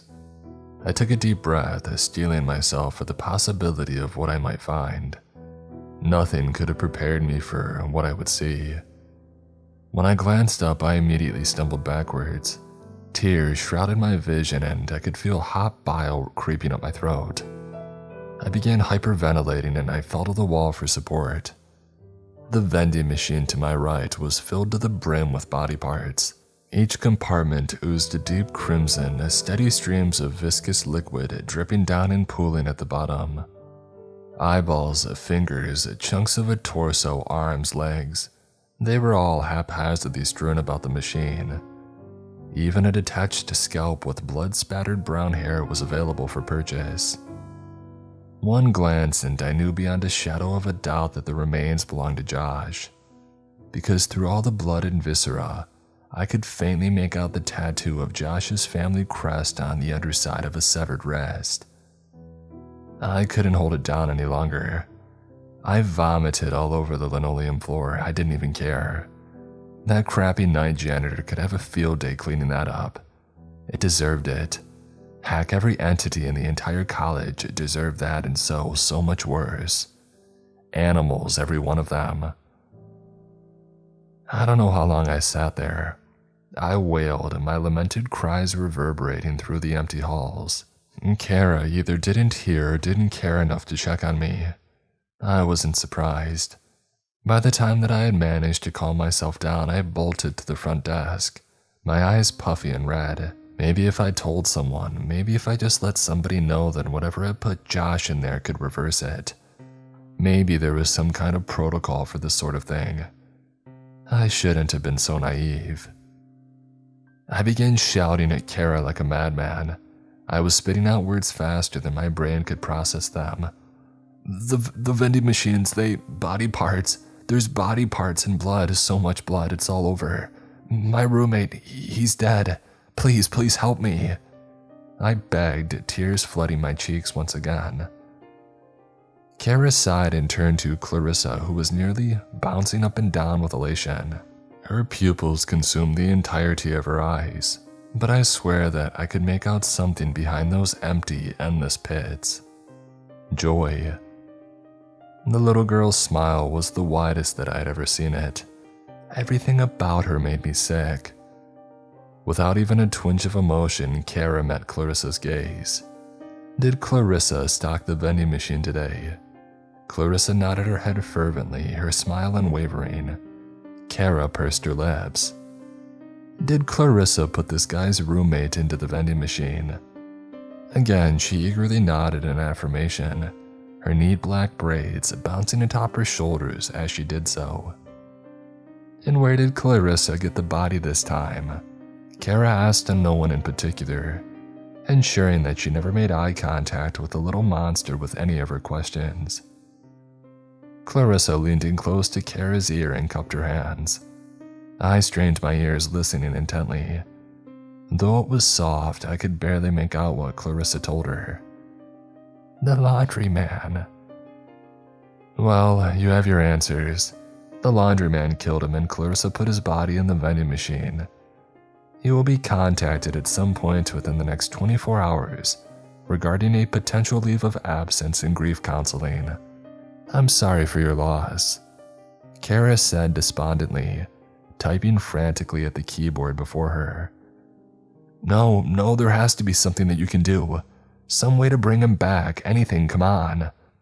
What? You mean some sort of cult ritual? Sorry to break it to you, but I'm not Harry Potter. Look, your friend presumably disobeyed the laundryman's orders and he paid the price for it. It's not like he hadn't been warned, Kara scoffed. I won't be discussing the matter any further. Please let me arrange the cleanup in peace. Fine, I spat. If you won't help me, then I'll call somebody who can. I whipped out my phone and punched in 911. Kara rolled her eyes at me and returned to her monitor. Once the authorities heard that there was a murder in the building, they did not hesitate. In a matter of minutes, I was greeted by 2 burly officers with matching crew cuts and a couple of no-nonsense attitudes. They were a big step up from the inebriated campus cop that I had talked to earlier. I sprang out of my seat to meet them, wiping a stray tear from my eye and extending a hand. I'm Clayton, thank you for getting here so quickly. The pair stared at my outstretched hand like it had 7 digits before one of them hesitantly grabbed it. Officer Langley, this is my partner, Officer Jenkins. Now can you take us to the crime scene? I know that's a tough ask, but we need to see a body before we can call anyone. Yeah, it's right over here, I said, leading them down the decrepit hallway. I walked up to the side of the vending machines and stopped. I couldn't bring myself to go any further. It's in there, I said, motioning toward the glass. The cops shot each other a look before surveying the scene. They stared long and hard at the vending machines before one of them broke the silence. Hey kid, your friend wouldn't happen to be a granola bar, would he? Officer Langley chuckled, restraining himself from bursting into a fit of laughter. Wait, there's no body parts in there, that's impossible. They were there like 15 minutes ago. Well, if they were here and now they're gone, Officer Jenkins said, resting his hands on his utility belt. I rushed to his side and peered into the vending machine that I had seen my friend's eviscerated corpse for sale in moments prior. They were right. The machine definitely didn't contain any severed limbs, and it appeared that the only sign of red in the entire thing was an ancient-looking fruit punch-flavored Gatorade. Needless to say, I was dumbstruck. "Alright, kid, you gave me a good laugh, but the only crime committed here is the sale of expired food. We're gonna be leaving now. Don't call us back here for this again, or I won't hesitate to book you for a false report," Officer Langley growled, shooting me a paralyzing glare. The pair turned to leave. I was speechless. At that moment, I couldn't form a coherent sentence if my life depended on it. All I could do was watch them go as my world crumbled around me. Officer Jenkins stopped as he passed me. He placed a hand on my shoulder and looked me directly in the eyes. "Look, if you need any kind of mental help, feel free to come down to the station and ask for me. We can get you in contact with someone, a therapist, a doctor, whatever you need, okay?"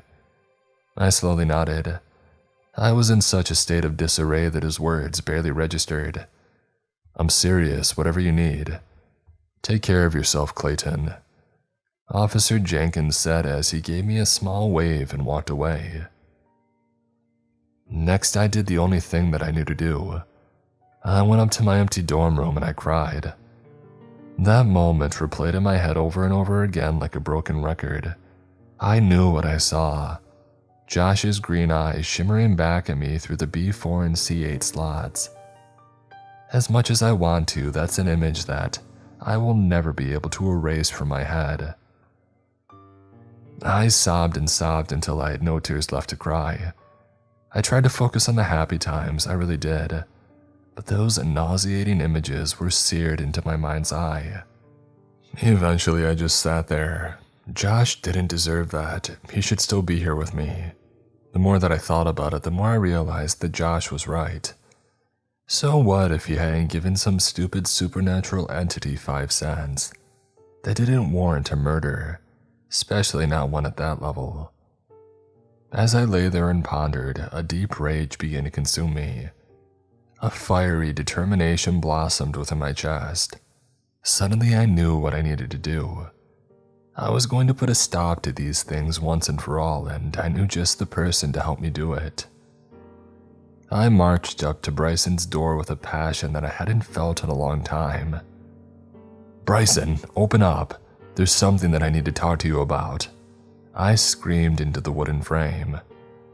"Not when you talk to me like that. Use your manners and I'll think about it," a muffled voice responded. "Oh, sorry. Can you open up, please?" "Thank you. Now, was that so hard?" Bryson said as the door swung open. "Get in here and make it quick. I've got some homework to finish up." "Josh is dead." Bryson stared at me blankly as if he hadn't processed a word that I had told him. The feeling of his dull gray eyes burning into me sent a chill rippling down my spine.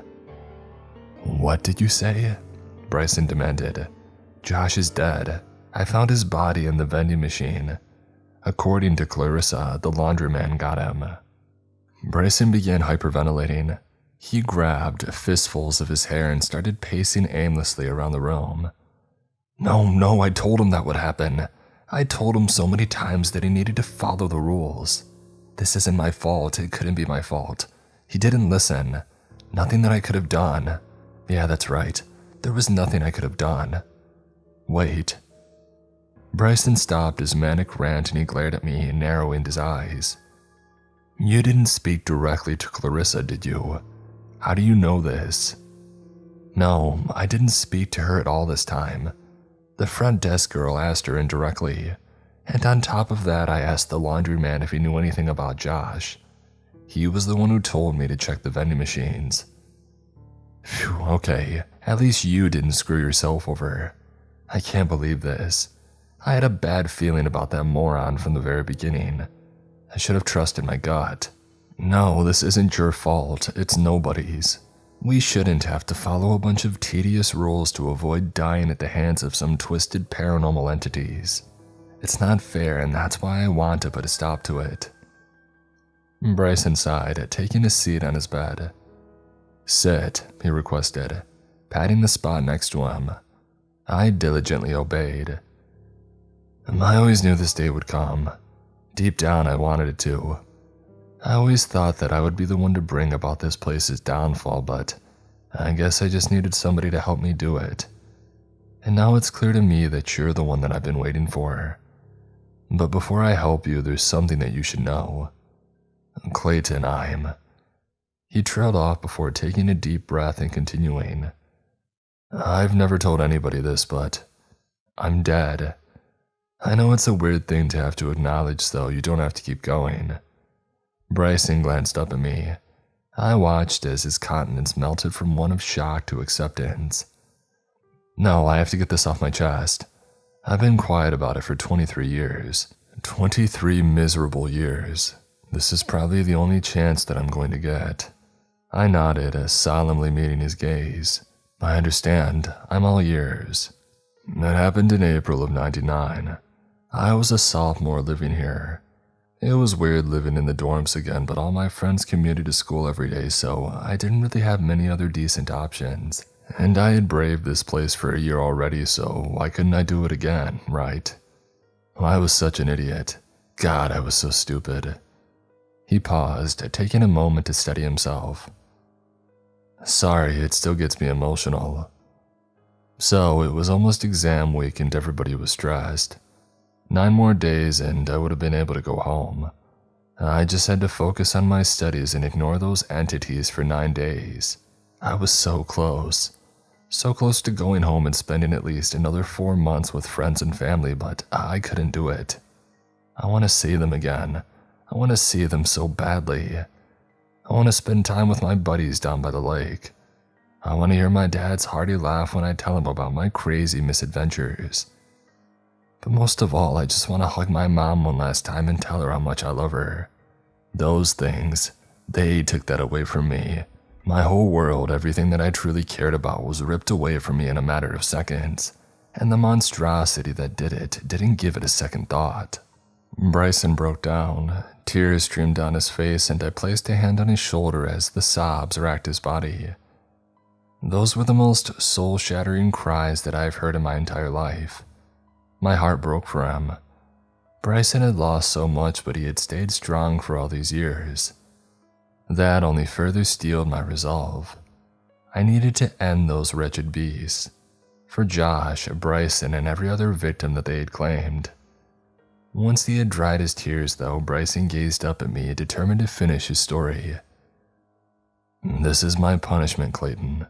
I was too arrogant. I thought that I had the freaks in this place wrapped around my pinky finger, but they were really just waiting for me to slip up. And eventually I did. I broke rule number 11. I heard the screech outside my window. If I had to describe it, it sounded like a demented mashup of a tiger and a pterodactyl. Deep and menacing, yet piercing and shrill at the same time. I had plenty of time to prepare and I knew the drill. No sooner had I thrown the blanket over my head that I heard an ear-splitting crash from directly beside me. Obviously, I was terrified, but curiosity got the better of me. A shudder rippled through Bryson's body. Through all the anger and regret, I could sense something else. A deep-seated, primal instinct swam just below the surface of his words. One that very few people ever have the misfortune to experience. True, unabated fear. That thing, no description will do it justice, but I'll try. It was big, almost as tall as the ceiling. Its footsteps were loud as thunder and they shook the floor as it walked. I shouldn't have looked. It was almost to the door when I stole a peek, and what I saw still haunts me to this day. Whatever crashed into my room that night was some disgusting bird-like creature. Disheveled black feathers sprouted from its body in rough patches. Its exposed skin was covered in scabs and festering sores. Its legs were long and slender and they oozed pus. As for the feet, they were massive and human. They were missing several toes and the ones that remained had cracked, decaying nails. But the face, even after all these years later, I still remember it as clear as day. When I glanced out from under that blanket, it was staring at me, like it knew. It had the face of a man, but it was all wrong. The skin was completely missing, leaving red, pulsating veins and sinew open to the elements. It had no lips, so its jagged knife-like teeth were constantly bared. And those eyes, it had 3 of them scattered unevenly across its features, and they were all looking right at me. Then, well, I ended up here, and I won't tell you what it did to me. I'll spare you that much. We sat in silence for a long time. If what Bryson said was true, it had to be quick. If I could save even one student from suffering a similar fate, my efforts wouldn't be in vain. But where would I even start? Bryson was the one who broke the silence. "Thanks for listening. It feels good to finally get that out after all these years," he said, flashing me a weak smile. "Anytime, man. Thanks for opening up to me. I'm just down the hall if you ever need to talk." "Yeah, I appreciate that, but I don't think I'm going to need it. I'm going to help you bring this place down. I used to think that I deserved to be here, that my punishment was to guide all of you incoming students and to try my best to prevent your deaths. But now I see that my purpose is bigger than that. I think that deep down I've known that all along, but now I finally have the strength to do what needs to be done." I nodded. "Right. So do you have a plan?" I'm sort of grasping at straws. I didn't really think this whole thing through, I admitted, rubbing the back of my neck. "Yeah, I do." Bryson stood up and walked over to his nightstand. He retrieved an item from it and returned to his spot beside me. "Take this. The dean is going to meet with you to discuss your potential leave of absence, and he'll probably try to strong-arm you into leaving the university on account of what you've seen. It always happens like this. Seen it dozens of times. Dean Michaels, he's the one pulling the strings behind this show. He's got ties to the occult. He's the reason that these things exist. His cult members see these things as some sort of deities and they need sacrifices. So here's how we're going to stop him," Bryson said, handing me a letter. I furrowed my brows in confusion. "I don't understand. How's a letter going to make all this evil go away?" "You'll see. Come up with an excuse to have him look over it. Say it's a request to withdraw. I don't know, just whatever you do. Do not read it yourself, okay?" I stared at the blank envelope, and then it clicked. I began to understand what Bryson was getting at. "Okay, I'll get it done. Thank you, Bryson. You're a hero." "No, I'm not. I'm just doing what I should have done a long time ago. Now get out of here. You've got an important meeting to prepare for," he said, ushering me to the door. "Wait, but what'll happen to you?" I shouted as the door began to shut in my face. "I don't know, but whatever happens, I'm ready." Bryson smiled at me through the thin sliver of space before I heard the door click shut. I made my way back to my room, my mind racing. Bryson's story was stuck in my head like a broken record. His untimely death, the winged creature that crashed through his window, my meeting with the dean. It was all so much to take in. Little did I know the insanity would only continue to ramp up. I saw it immediately upon entering the room. A letter was lying on my bed. I knew for a fact that it hadn't been there before. I hesitantly picked it up and began to read. "To whom it may concern, Dean Michaels has requested your presence. Please arrive at the administration building no later than 10:30 a.m. Sincerely, the office of the dean."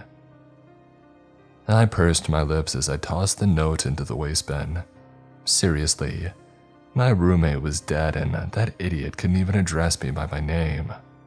I was going to make him pay. 3 rapid knocks suddenly interrupted my train of thought.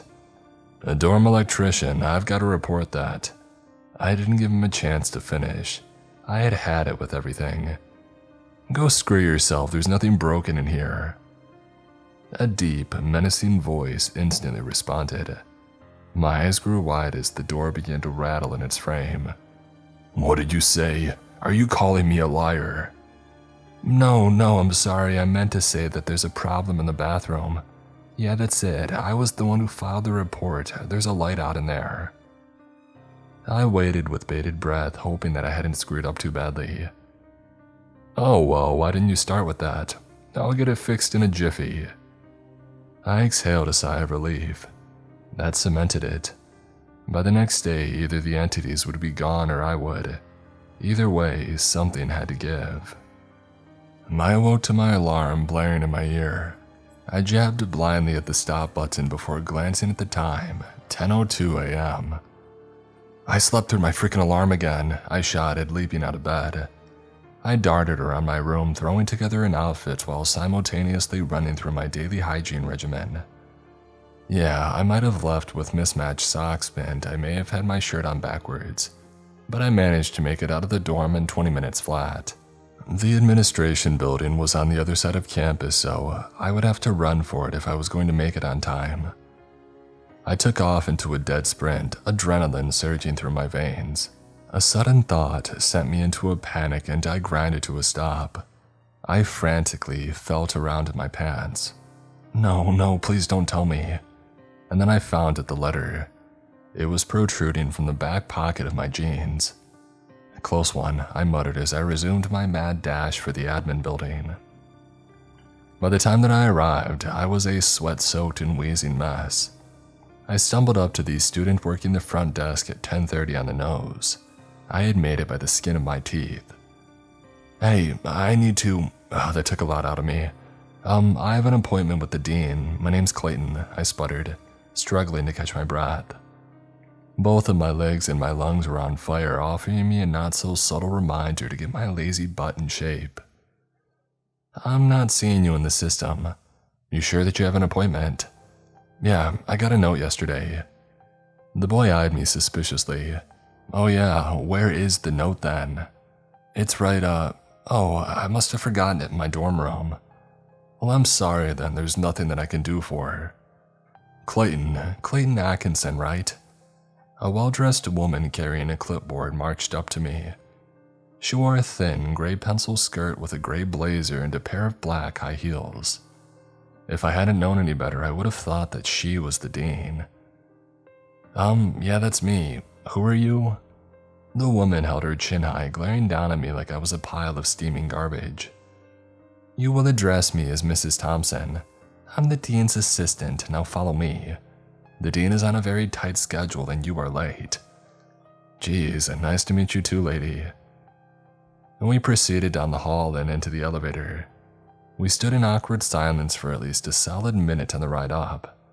I tried my best to break the ice, but to no avail. So, it's been pretty nice outside lately. Mrs. Thompson scoffed, failing to offer me so much as a glance. You've been exercising in it, I see. You smell like you've been living in a dumpster filled with rotting meat and raw sewage.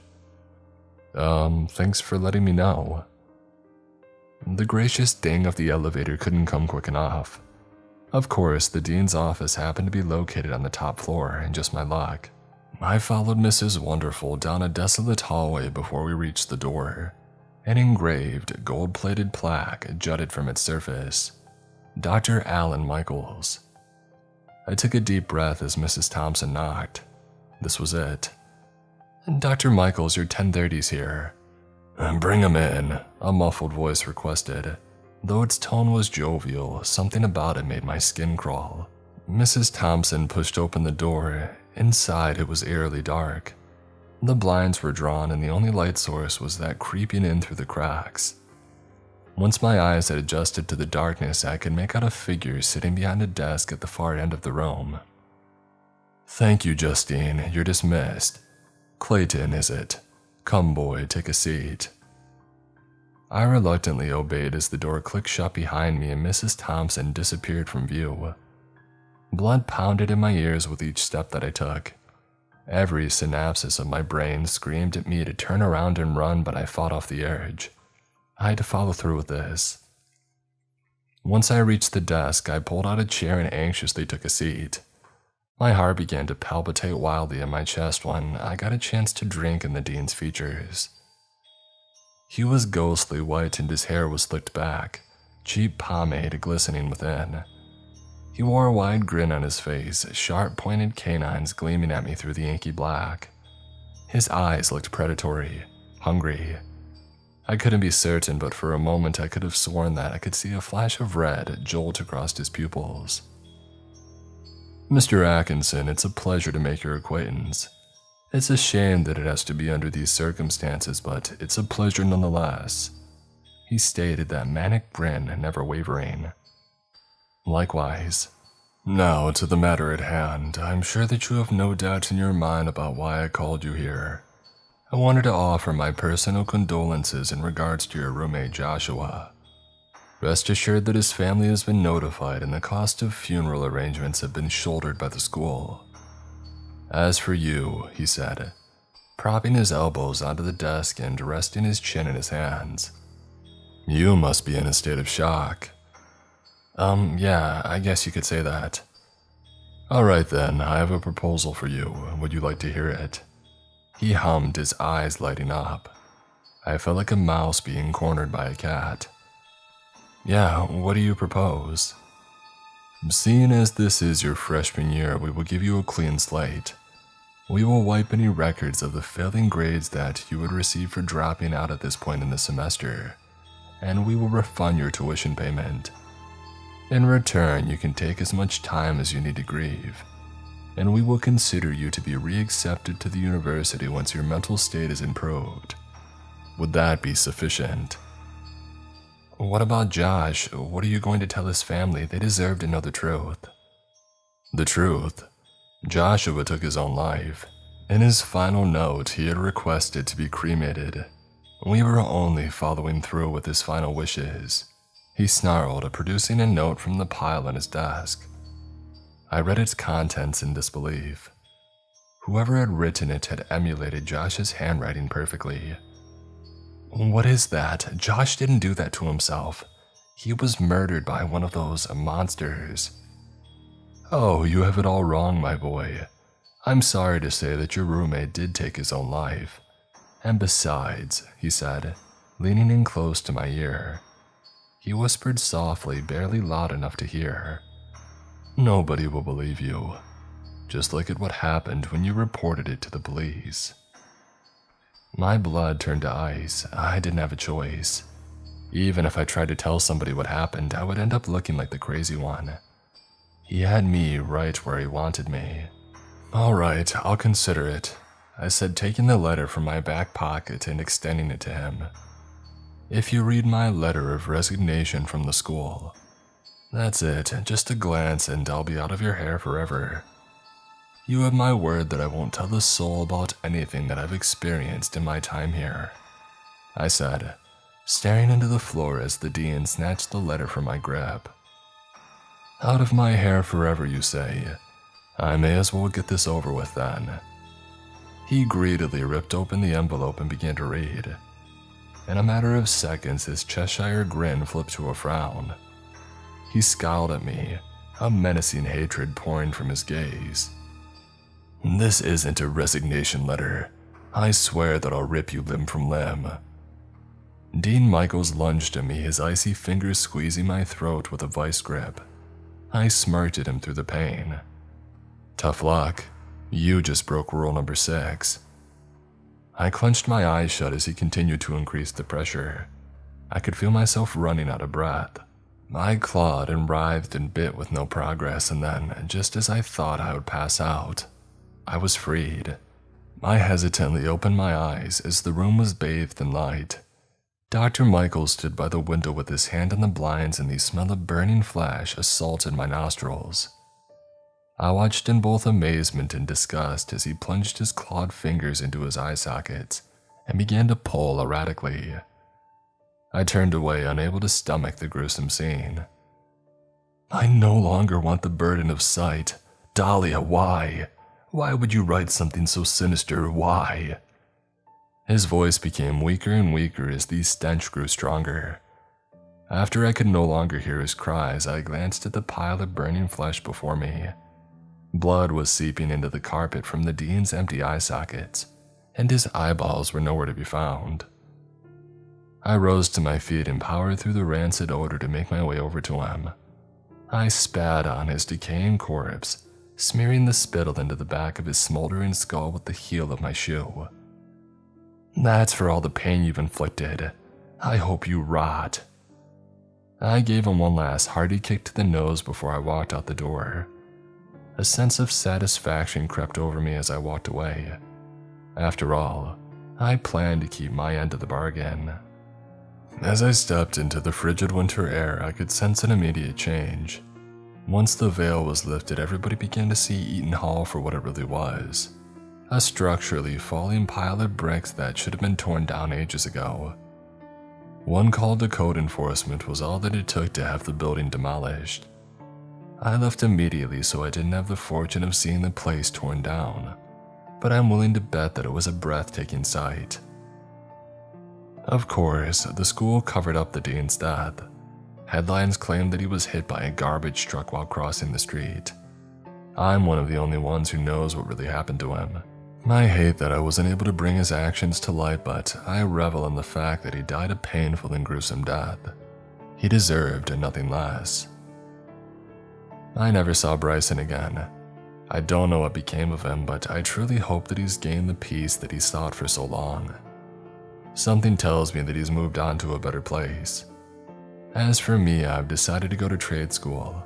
I'm thankful for the memories that I made, but after everything I've been through, I think college life just isn't in the cards.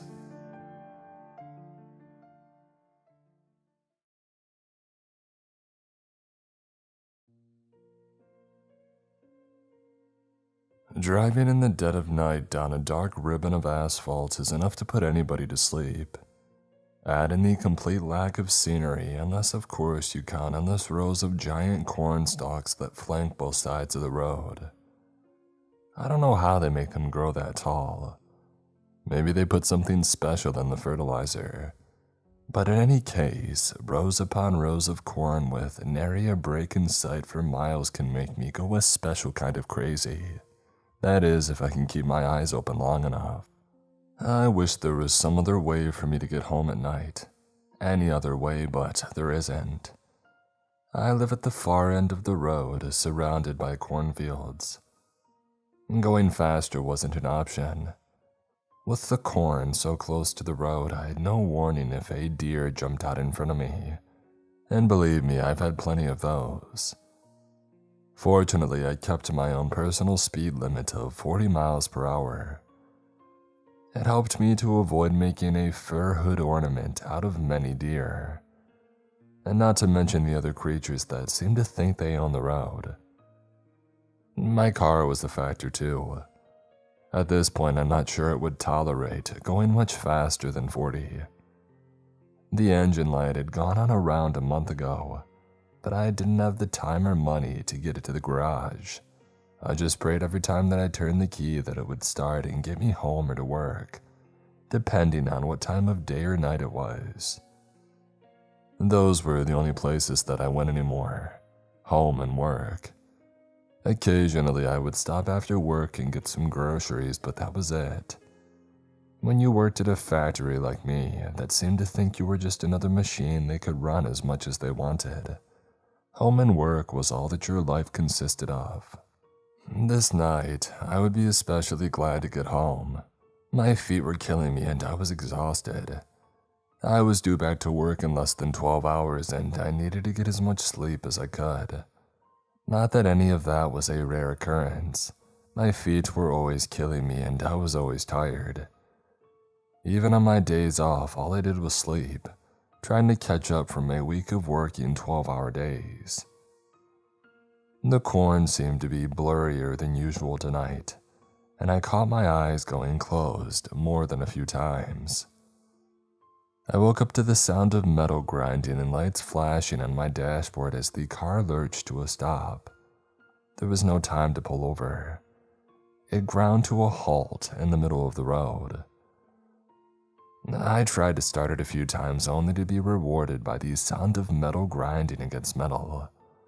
No, no, no, please don't do this to me. But it ignored my pleas. Closing my eyes, I turned the key one last time, praying for a miracle. The engine didn't even click. It was done. I smacked my head on the steering wheel in frustration, not doing any damage to the wheel but starting me on a headache. The headlights were still lit, but just beyond their dying dirty yellow glow, the overwhelming darkness closed in. Taking a moment to get through my thoughts, I realized I was at least 10 or more miles from home. My feet were still hurting from work, and even resting them as I sat in the car was uncomfortable. I didn't relish the idea of walking, let alone for miles. It was a little after 3 in the morning, and even if I was able to afford AAA, nobody was going to drive out here at this time of night. For a brief moment, I thought about sleeping in the car, but there was always the chance of being run over by one of the tractor trailers that hauled corn from the local farm that surrounded me. Dying in an accident because I was too stupid to get out of the road would be just my luck, so I decided to avoid that scenario. As much as I hated the thought, I would have to walk. Grabbing my work bag and a flashlight out of the glove compartment, I turned on the hazard blinkers and got out of my car knowing that it would be the last time.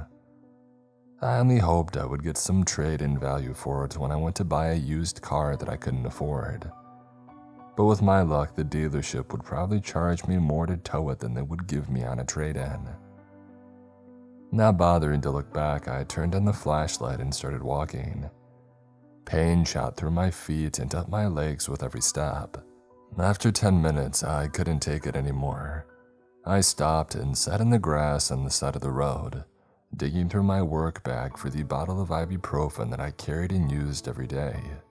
Fortunately, there was enough water left in my bottle to wash 3 of the pills down.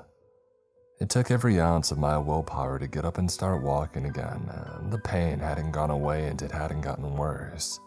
I silently prayed that the medicine would kick in soon.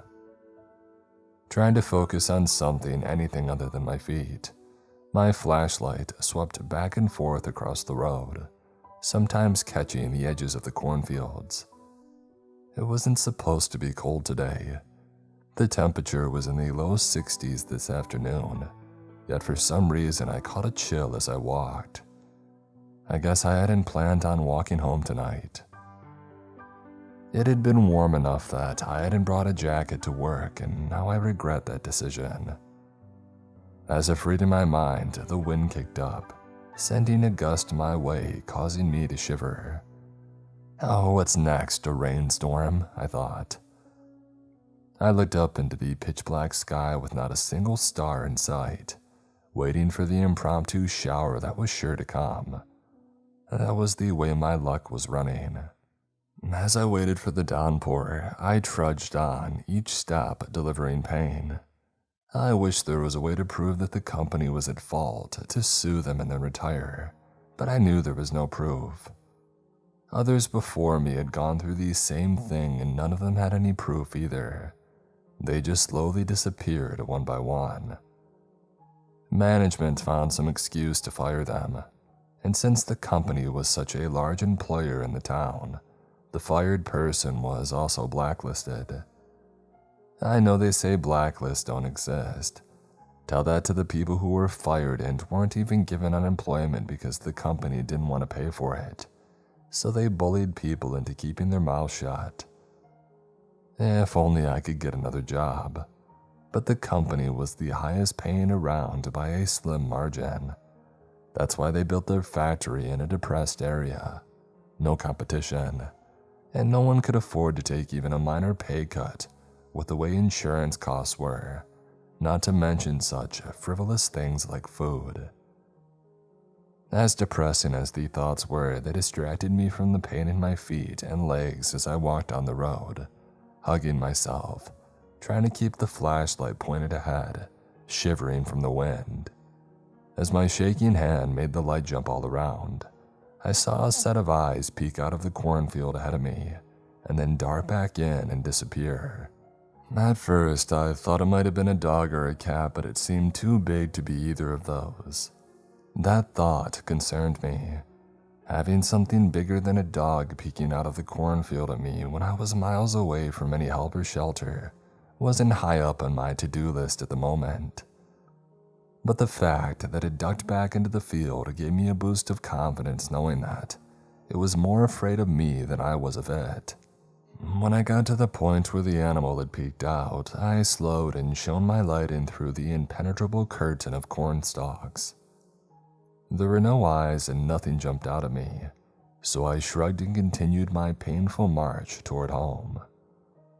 The wind whipping through the corn stalks sounded like a rainstorm. It made me feel even colder if that was possible. 15 minutes later, I took another rest break. At least the wind was dying down. With literally miles to go before I sleep, I was taking comfort in anything that I could. After my break, getting up was harder. The pain had gotten worse instead of better. I didn't even want to think of the blisters forming on my feet, or how I was going to get to work later on today. It didn't matter if you had never taken a sick day in your life.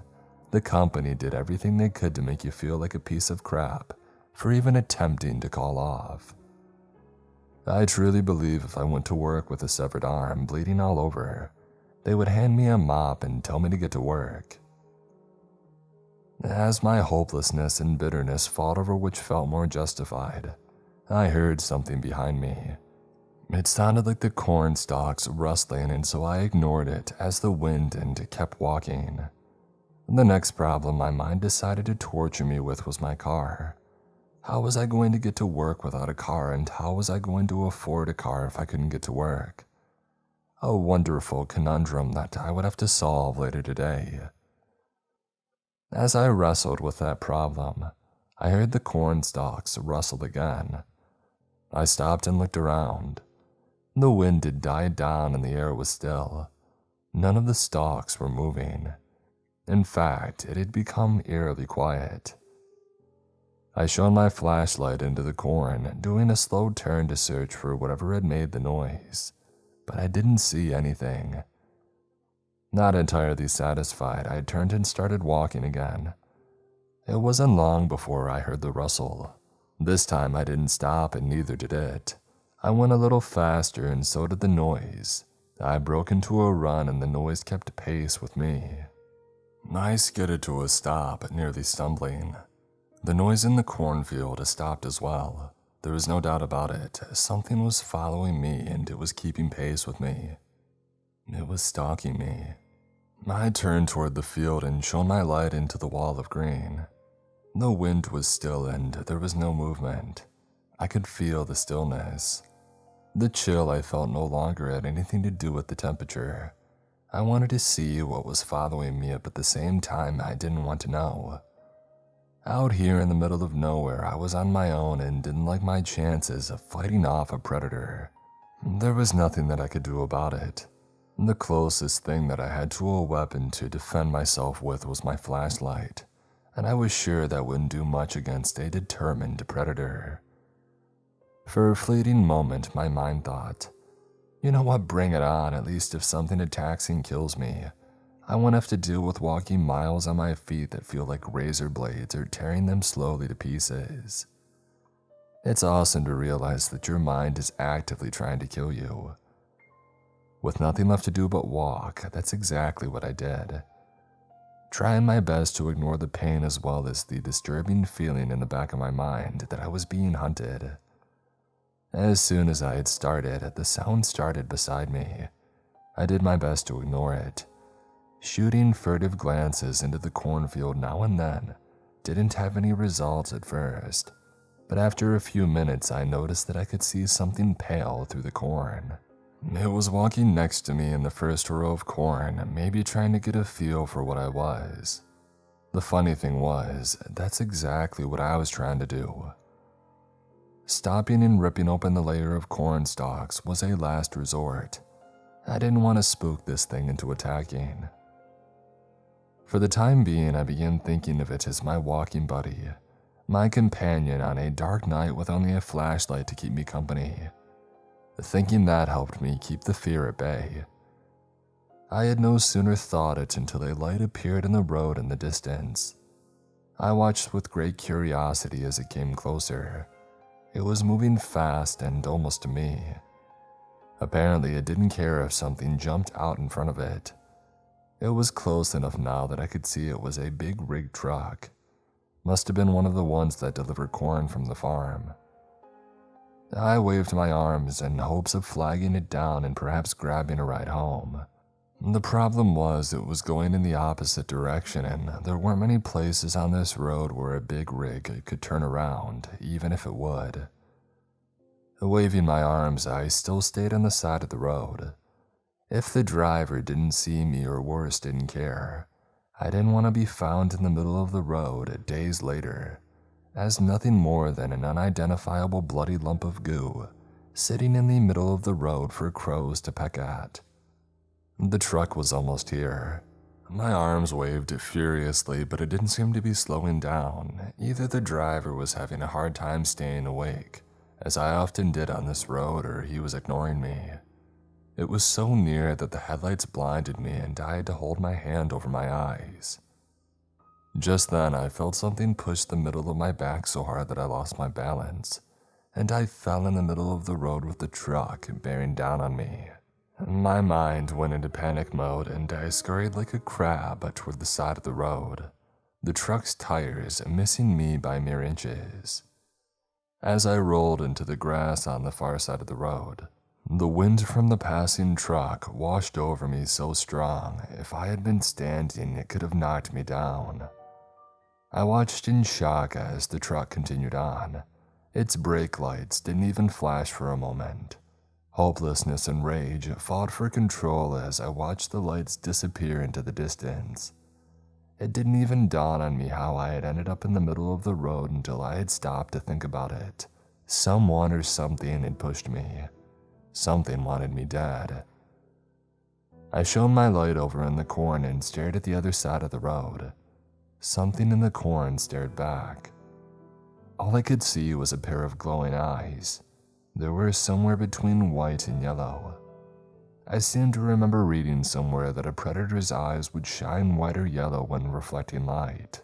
This, plus the fact that this thing had just tried to commit truckicide, made me think the chances of me getting home tonight in one piece were next to zero.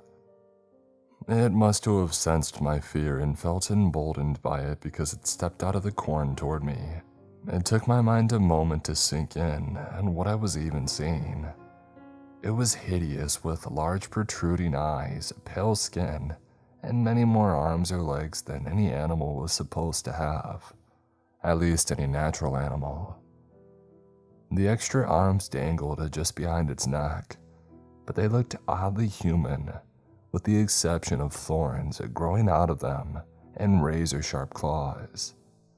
It looked like something out of a horror movie, as if someone had been playing around in the gene pool and the lifeguards blew the whistle on them. It was bigger than a dog but had no fur, like it had been skinned. The thing that sealed the deal was its enormous sharp teeth that it showed when it hissed at me and started across the road. I didn't hesitate. I turned and ran into the field on my side of the road. When I was younger, my friends and I used to play hide and seek in the cornfields, and one of the first things I learned was never run in a straight line. I zigzagged and doubled back as the terror in my mind gave my feet the will and strength to escape. At least the moon was half full, or was it half empty, giving me a little light to see my path. And then as suddenly as I had started, I stopped, dropped and did everything I could to be as quiet and still as possible. It wasn't easy, especially at first when my breathing was coming in ragged gasps, and I had to cover my mouth, trying to breathe slowly and quietly when my oxygen-starved lungs were screaming for more air as quickly as possible. One of the lessons I had learned early on in my hide-and-seek career was when you dropped, make sure you're in a comfortable position. I had forgotten that lesson tonight, maybe out of sheer terror. When I dropped, instead of sitting, I was on my knees in the ready position in case I had to run quickly. A wise position to be in if I were to be found right away. However, after 15 minutes of sitting on my knees, I had realized my mistake. I was about to change position when I heard a soft rustling of corn stalks behind me. Every fiber of my being froze and I stopped breathing. It moved slowly, searching methodically. Even though I knew it was trying to make as little sound as possible, I could hear the soft rustle of corn stalks brushing against it, and feel the ground give slightly with every step it took. It was in the row beside me. I knew it was a bad decision, but I looked over at the spaces in between the stalks at its horrifying body. It was bigger than a dog, but the extra arms it didn't walk on were covered with sharp-looking thorns and claws. I didn't dare look up as far as its face and mouth for fear that I would start running right then. And then it hit me. If I could see it, then it could possibly see me. Was this thing just toying with me? I had seen that so many times as a kid. The seeker would pretend not to see someone hiding and pass by, only to jump back and scare the crap out of the hider a moment later. This creature was almost past me. Was I about to suffer the same fate? Would it pass me, letting me believe that I was in the clear, only to whip around and sink its claws and teeth into me? I was about to start shaking and I could feel it. I had to get that under control real quick. There was still a chance that it hadn't seen me. That was the hope that I clung to. If it knew that I was here, there was nothing I could do about it anyway. I wasn't that little kid anymore. I couldn't jump up and sprint at a moment's notice. I was amazed my feet had allowed me to run into the cornfield. And there it was. I hadn't thought about my feet the entire time that I was running in fear, but now that I wasn't, the pain came back stronger than ever. It was all that I could do not to gasp from the strength of it. I imagined if this creature was chewing my feet off, it wouldn't have felt much worse. I winced and grimaced, but did all I could not to move or make any sound. Closing my eyes, I focused on anything I could except the pain, in a vain effort to make it go away or at least abate. It was a few minutes until it began to subside. When I opened my eyes, the creature was gone. Not just further down the row, like gone, vanished. At first, I felt relieved, but then I realized that I had no idea where it was. It could literally be right behind me and I wouldn't know. I felt the panic rising in my mind and I had to fight to keep it down. Okay, it passed me, so unless it knows that I'm here, I thought, there's no reason it would stick around this area with so much more field to search. If it does know that I'm here, I'm dead anyway and there's nothing that I can do about it. At least if I die, my feet won't hurt anymore. As strange as it sounded, that seemed to calm me down for the moment. Next, I focused on getting in a more comfortable position. My knees were screaming for mercy and I turned and sat in the cold dirt, making surprisingly little sound. Now was the time to rest for a minute and then consider my options. I still had my flashlight, but I didn't dare turn it on. At least I was getting a little light from the moon. Somewhere during the commotion, I must have dropped my bag. A shame, really, because I could have thrown it in the opposite direction to misdirect the creature. Sitting there was an option, but it wasn't one that would get me home. I could crawl out to the road and continue on my way, hoping that the creature was so busy searching for me and wouldn't notice. I chuckled softly at the ludicrousness of that plan, and then I stopped.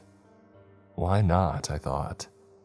If it already passed me and didn't know that I was there, maybe it would keep searching oblivious that I had quit the deadly game of hide and seek and was heading home. The longer I thought about it, the more plausible it seemed. At least it was a plan. Something to focus on rather than impotent fear.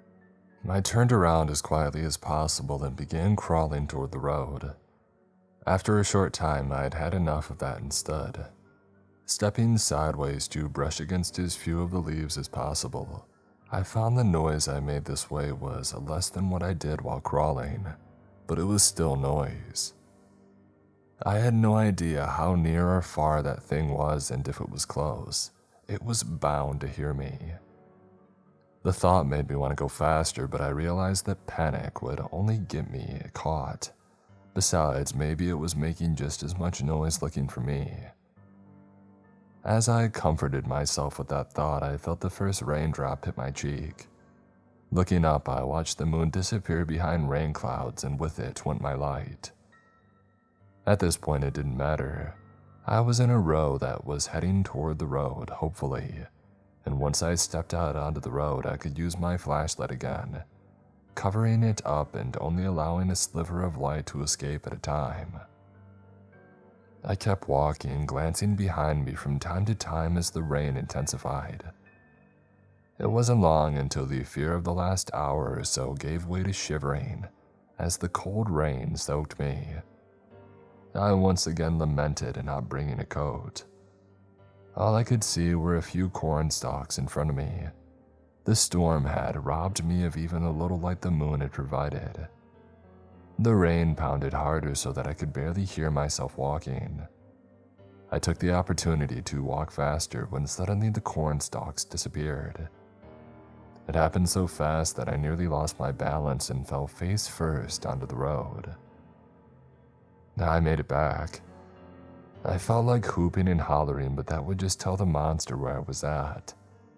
Instead, I turned my flashlight on and covered it with my hand. Looking left and right, I remembered which side of the road I was on and turned left to start for home again. I breathed a silent prayer that the thing would stay lost in the field until I was home, in bed and asleep. The rain was coming down in sheets, but I trudged on through it. The monster chasing me took away any thought of rest breaks. The next time that I sat down would be in my living room. I limped on through the rain, pain shooting through my feet, but I didn't care. I wondered if I would even make it all the way home. It had to be at least 6 or 7 miles away, through the pouring rain with a homicidal monster hunting me. I never thought all that would happen when I left for work this morning. As I pondered my survival, the rain in front of me began to glow. I stopped and watched as a shadowy figure rose out of the pavement when I realized it was my shadow.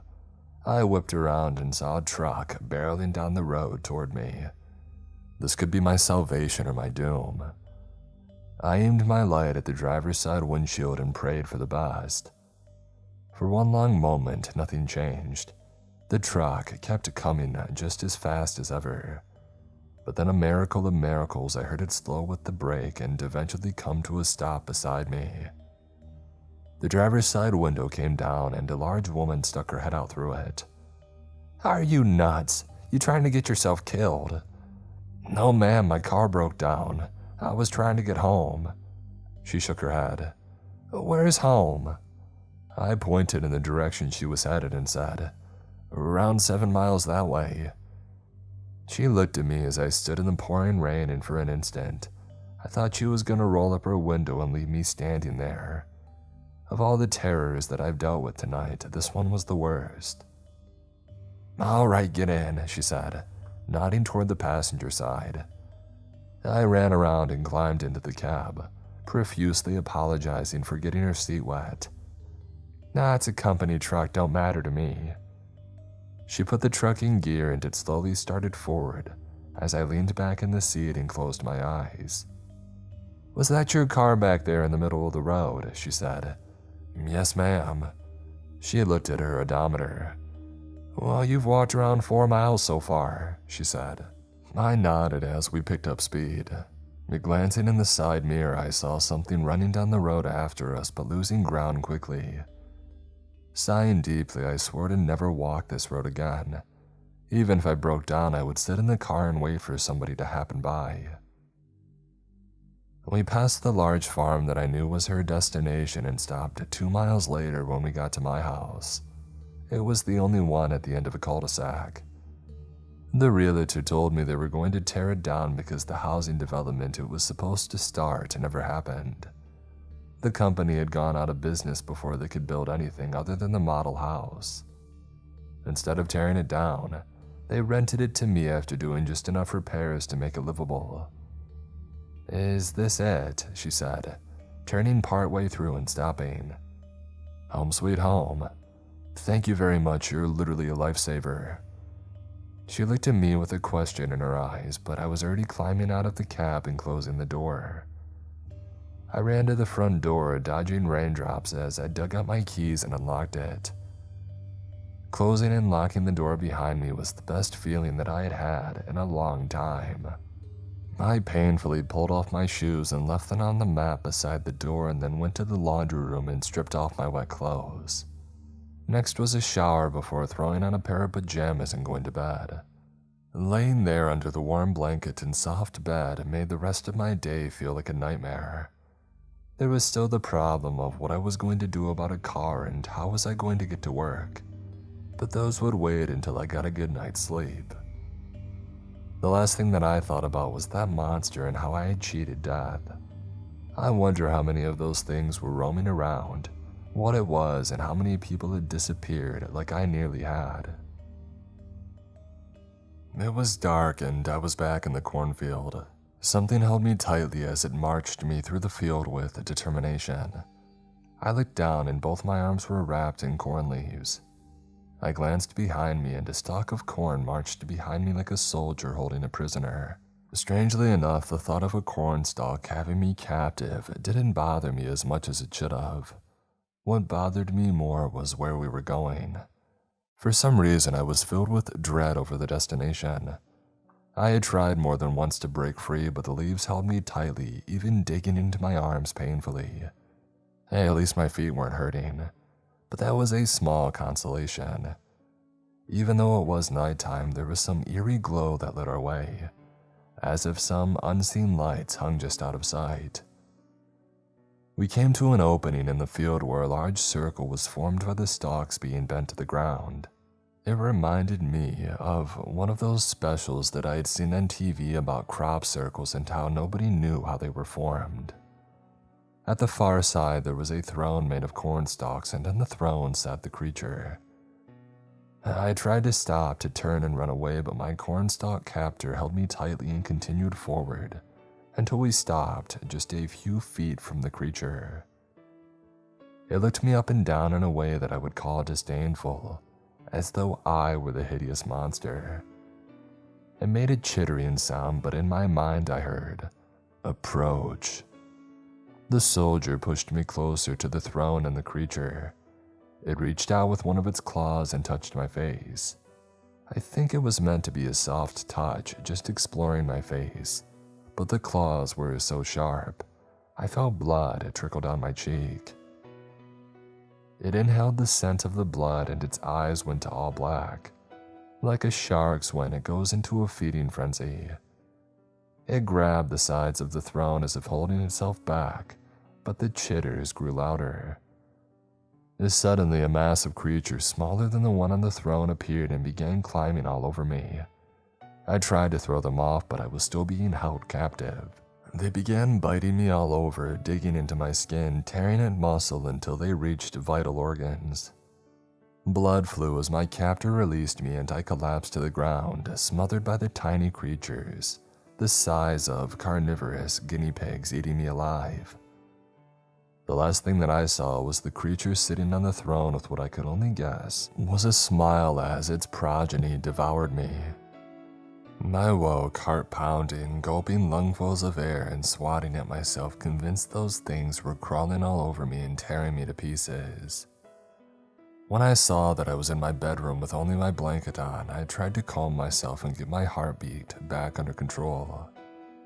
My breathing became less rapid and panicked. I forced myself to calm down before I had a heart attack. Pulling the soaked blanket off me that I hoped was wet with sweat, I went to the bathroom and splashed cold water on my face. The orange glow of pre-dawn gloaming silhouetted the corn stalks that surrounded the house. It gave me a chill to think about the thing that had been lurking in the field for who knows how long.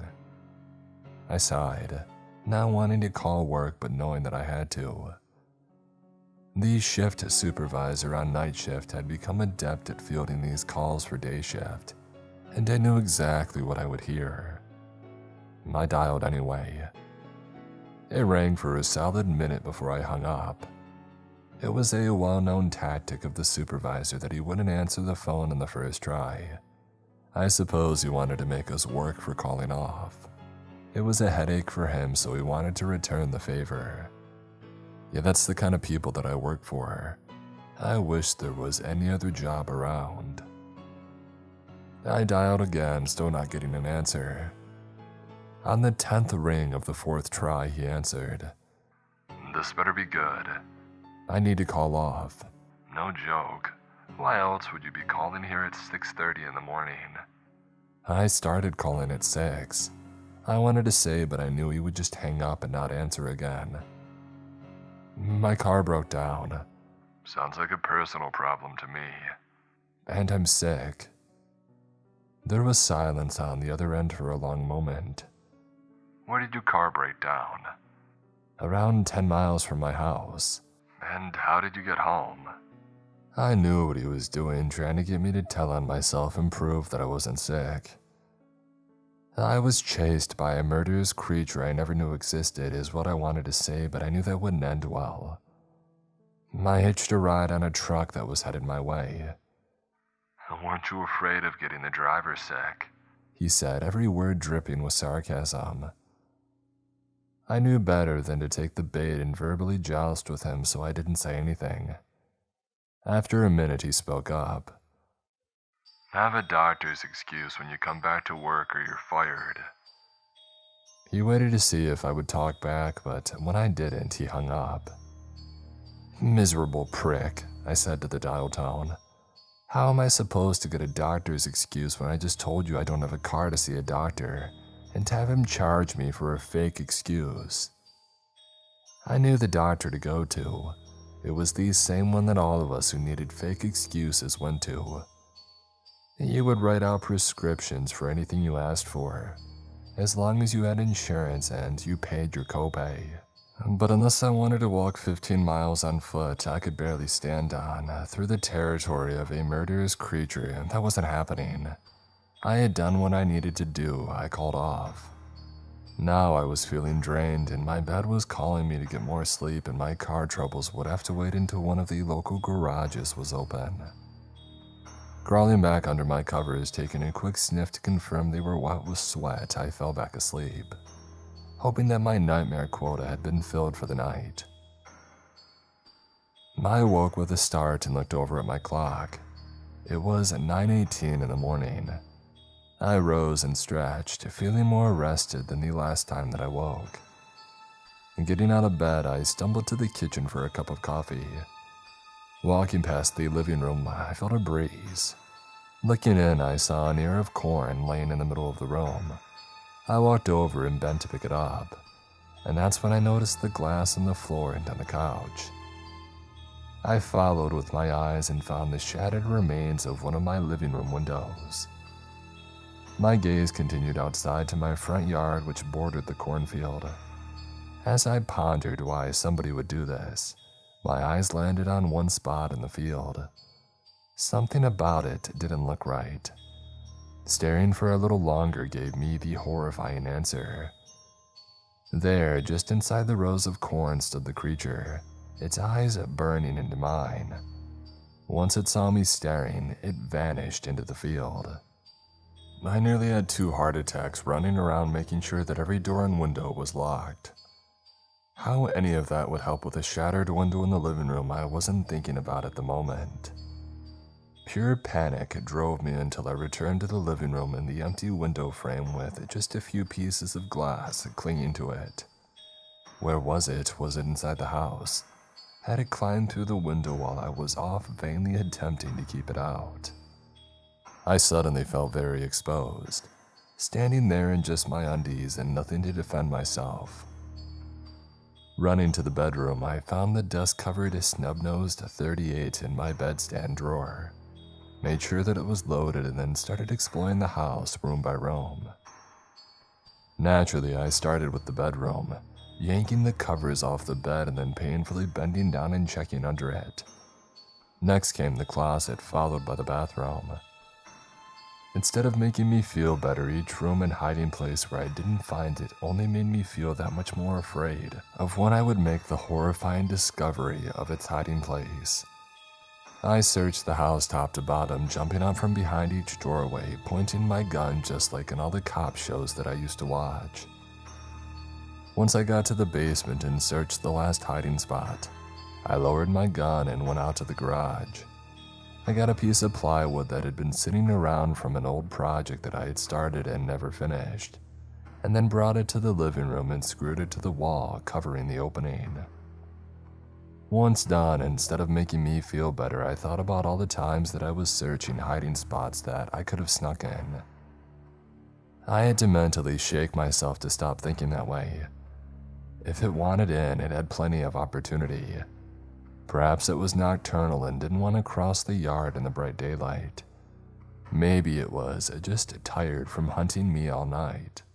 These thoughts made me feel a little better for now, but once the sun went down, I would be a basket case. Making coffee and getting dressed helped me to get my mind off the creature. Having a loaded gun in my pocket helped too.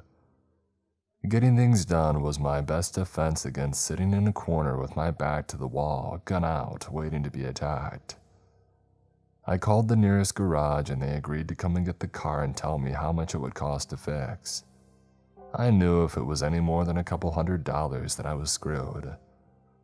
Next was a trip to the doctor that I couldn't afford for an excuse that I shouldn't need to show a supervisor that I don't want to work for.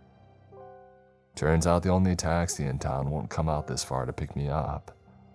I had to wonder if the cab driver hadn't seen or heard something about the creature. I tried calling the garage to see if the tow truck would come to my house and take me to town, but I got no answer. Even if it had, then I would be stuck in town with no way back home. Not that being at home was much of a comfort right now with that thing running around who knows where. So I was stuck. If only I could hitch a ride with one of the truckers that haul the corn like last night. Yeah, that was it. I called the farm that was a couple of miles from my house that owned all this corn and I asked the owner. A few minutes later, somebody came on the line. "Hello? Is this the owner of the farm?" I said. "Isn't that who you asked for?" "Oh, yes, sir. I live just a couple miles down the road from you, and I was wondering if you could do me a favor." "There aren't any houses on this road." "I'm sorry to disagree with you, but there's one. You remember that housing development they tried to build years back?" "Oh, yeah, I lost my shirt when it went under." "Well, they built a model home, and that's where I live." "How about that? So what do you need?" "One of your truckers was nice enough to give me a ride home last night. I was wondering if maybe one could take me to town this morning." "Did your car run out of gas?" "No, it ran out of a car. It broke down around 10 miles from here." "So that's your jalopy in the middle of the road my drivers are complaining about." "Yeah, but the garage should be towing it now." "Yeah, good. That thing sitting in the middle of the road like that's gonna get somebody killed." "Just like the thing in the field," I said under my breath. "What was that?" I was caught. I could lie to him and tell him nothing, or I could tell him the truth about his fields. Last night when my car broke down and I had to walk part of the way home, there was something in the cornfield that attacked me. "Something?" "A creature." "Describe it." I told him about the encounter and what the thing looked like. He was silent on the other end long enough, and I asked if he was still there. "Are you at home right now?" "Yeah, that was the whole point of calling. I can't get to town." "I'll be there in a few minutes." The line disconnected. What the heck, I thought. Why would he come over unless he wanted to be here when they haul me off to the loony bin? Remembering that I was still in my underwear, I went upstairs and put on jeans and a shirt. I had barely gotten back downstairs when there came a knock at the door. I peeked through the peephole and some middle-aged man was standing there. "Can I help you?" I said through the door. "We just got off the phone." I opened the door. "Wow, when you said you'd be right over, you weren't kidding." I invited him in. "Looks like you've had some unwelcome company," he said, looking at the glass on the living room floor and the boarded-up window. I decided that since he was here, I would tell him the whole story. The creature from last night threw an ear of corn through my window. He turned to me with a surprised expression. "Maybe you and I should go get a cup of coffee." "Well, I just made some." "I meant somewhere in town." I shrugged and put my shoes on and then limped out the door and got into his truck. "I saw you limping there," he said as he drove down the road toward town. "Did that happen last night?" "Unfortunately, no," I said, and then described to him the working conditions of the factory. "Companies like that don't take care of their people. They should be put out of business." "But they get away with it because people need a job," I said. It wasn't long until we pulled into the local diner. He nodded to the waitress who sat us in a booth in the far corner away from everyone else. It was a good place to have a private conversation. "So let's skip the bowl," he said as the waitress brought us over a couple of coffees. "You saw that creature last night and it chased you, but you got away." "Pretty much. Unharmed." "Well, yeah, unless you count my flashlight," I said with a chuckle. His face was set in stone. "Do you know how many of my workers have been attacked by that thing?"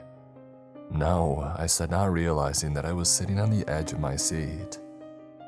"Let's just call it a lot. We keep trying to catch and kill it, but it somehow eludes us." "I can see why. It disappears into that massive cornfield and it's gone." "Exactly. That's why I would like to make you an offer. I'll triple what you make at the factory with full benefits, insurance, life insurance, retirement, the whole works." "To do what?" He looked around to make sure everybody was out of earshot. "To catch and kill that thing and any others like it." I looked him in the eye and waited for the punchline. He didn't laugh or even crack a smile. "You've got to be kidding me." "Not in the least," he said. "I'm tired of seeing my people get hurt." "Come on, I'm just some broken down factory worker who can barely walk without pain. How am I supposed to be a monster hunter?" "There's a place in town here that sells orthopedic shoes that virtually take all pain away." "And how am I supposed to afford that?" "A part of your equipment. I would get you anything you need, guns, outfits, a vehicle." When he said guns, I suddenly remembered I had my .38 in my pocket. But when he said vehicle, I forgot it again. "You would buy me a vehicle as part of the job." He nodded. "That I would keep even after I hunted this thing down." He nodded again. I sat back in my seat, my mind whirling. It was the best job offer that I had ever had. The only downside was that I had to risk my life. And then my mind put it all in perspective with 2 words. What life? I reached across the table and offered my hand. He shook it and smiled. "Let's get some breakfast to celebrate," he said, and then waved over the waitress. We ordered and chit-chatted while we ate. More job expectations from him, more equipment that I would need for me. General ideas of where it goes and what I was going to do to catch it. In the end, I really didn't have a clue, but I tried to talk a good game for my new boss. After breakfast, we went shopping, and he wasn't kidding about the shoes. Once the salesman had measured my feet, he came out with a pair of shoes that once I tried them on, I never wanted to take them off. The pain had melted right out of my feet, and I felt like I could walk a 5K in them. "Would you mind if I got a pair of work boots too?" "Please do." I left that store the happiest that I had been in a long time. Next, we got some outfits made of sturdy material that were camo, a shotgun, pistol, taser, pepper spray, among other accessories. And then he bought me a King Cab pickup. It wasn't new, but I didn't need it to be. He told me it was the same model and year of the most dependable truck that he had ever owned. There was only one more stop to make. And we went to the factory where I currently worked. I went and told my supervisor exactly where he could stick his job. As I walked out, I told every person I saw that they could do better than this job and should have more self-respect than to allow these people to treat them so poorly. I only hoped it would make a difference. He dropped me off at the car lot where my new-to-me truck was ready to go. "I don't know how to repay you for all this," I said, leaning in the window of his car. "I do, and get rid of that thing that's hurting my people." He smiled as he pulled away. I never had anyone in my life show me such kindness and such confidence in me. I decided right then that no matter what, I would destroy that creature even if I had to die to do it. I got in and I started up my truck. It ran so smooth, unlike my old car. I went to the other stores that we had visited and picked up all the gear that he had bought me. Until I was done and the bed of the truck was nearly full. I had camping gear, food, a cooler full of drinks, and I was planning on camping out to catch that thing if I had to. Now came the hard part, actually finding and catching it.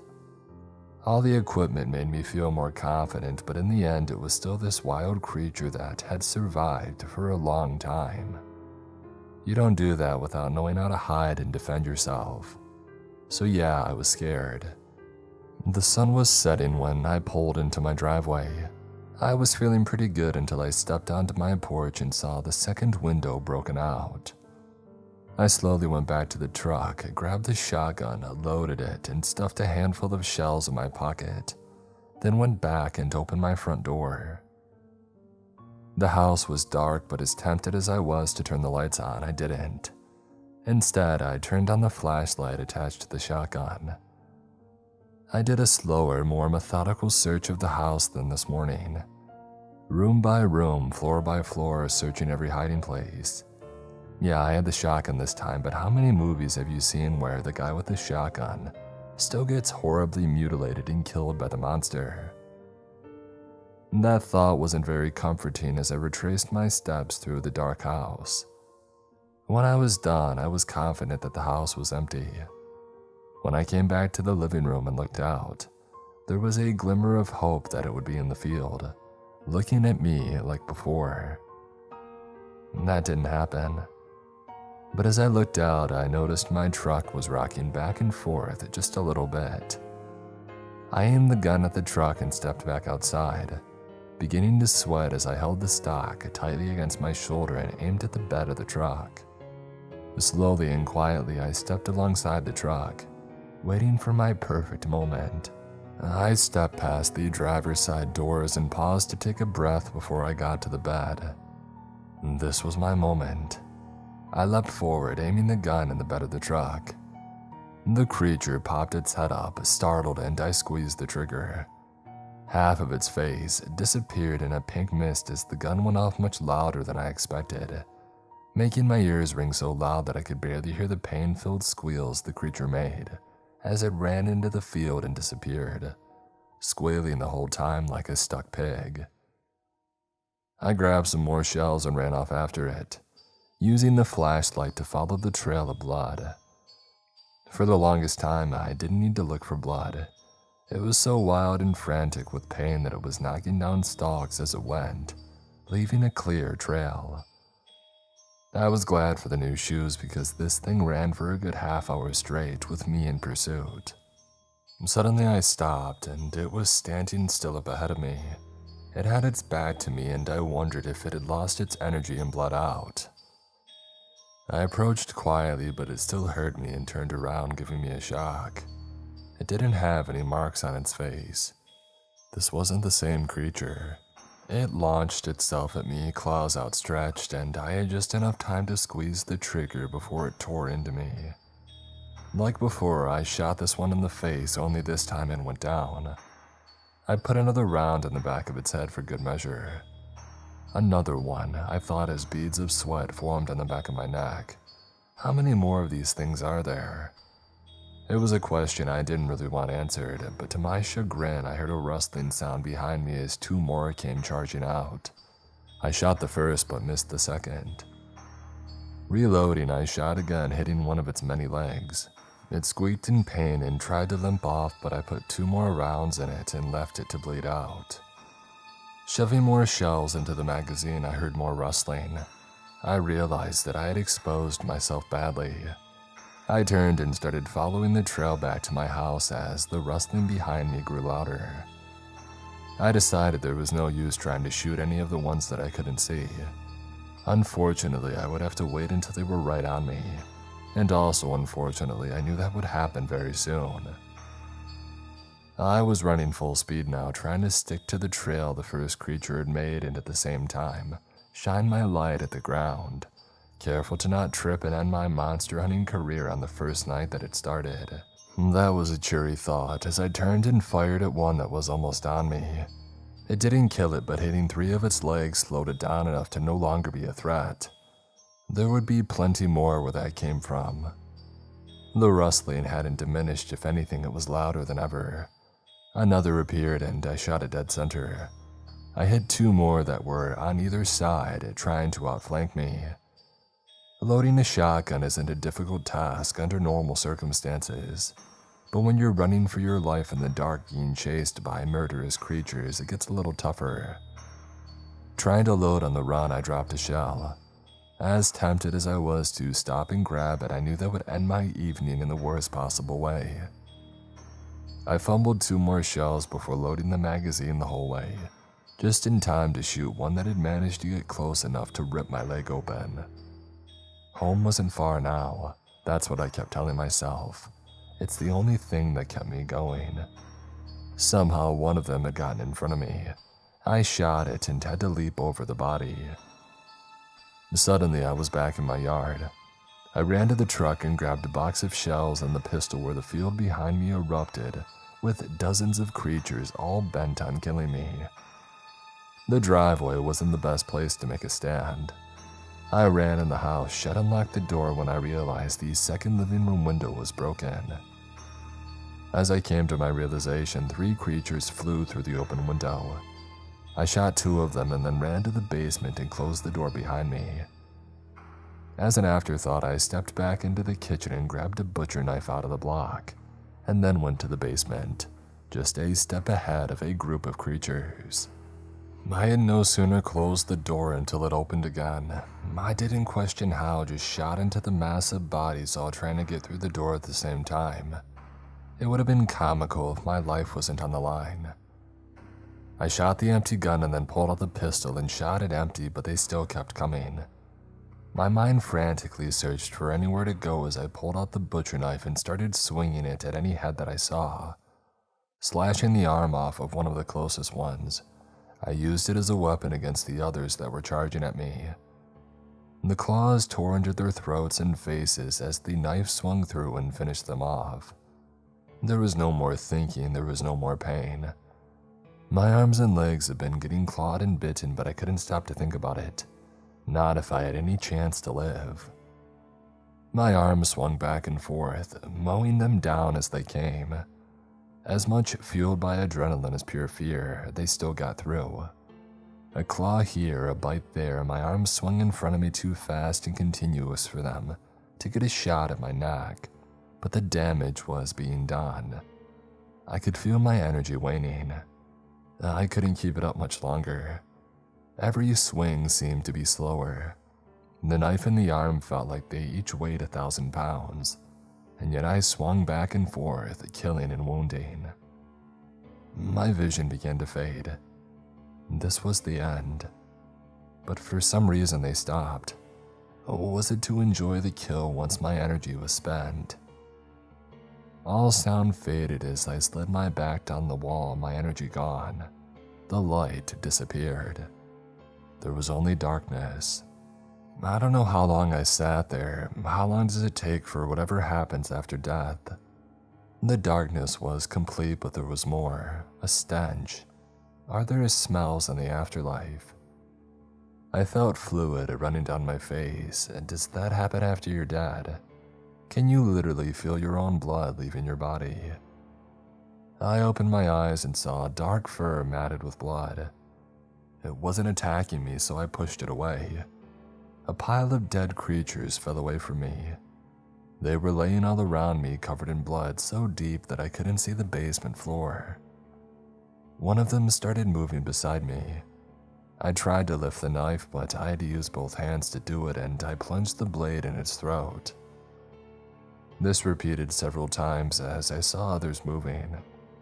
When they all stopped, I reached into my pocket and pulled out my phone. Dialing the last number that I had called, my boss answered. Do you know what time it is? No, I really don't. What's wrong? I just thought you might want to come over and see how I did my first day on the job, and also take me to the hospital." My energy was gone. I dropped the phone and my eyes closed. I woke in a hospital bed and looked around the room. My boss was sitting in the chair beside me. "Welcome back to the land of the living." I looked down at my arms that were covered in bandages. "Yeah, there's more on your legs and around your ribs too." "Is it bad?" "The doctor said most of the scratches and bites aren't life-threatening, but you hadn't called me, you could have bled to death." I raised my bandaged hand toward him and he took it gently and shook it. "Thank you." "Hey, I should be thanking you. I didn't know there was such an infestation of those things." "How many?" "In and around your house, I think they counted somewhere in the 40s with another half dozen in the field." "Wasn't prepared," I said with a vacant look. "Rushed off after it instead of getting ready." "Well, I think you did pretty dang good for not being prepared," he said. "I just gotta ask. You had one of their arms in your hand. What were you doing with that?" "A weapon." He scoffed, half chuckling. "You tore an arm off one of them to use as a weapon against them," he said. "In desperate times," I said, feeling my energy fade. "I'll go and let you get some rest," he said, heading for the door. "Don't worry, I'll get your house cleaned up." I lifted my hand and waved him over. He leaned down as I tried to whisper something to him. "What was that? I couldn't hear you." "I think there's more," I said, just before falling asleep.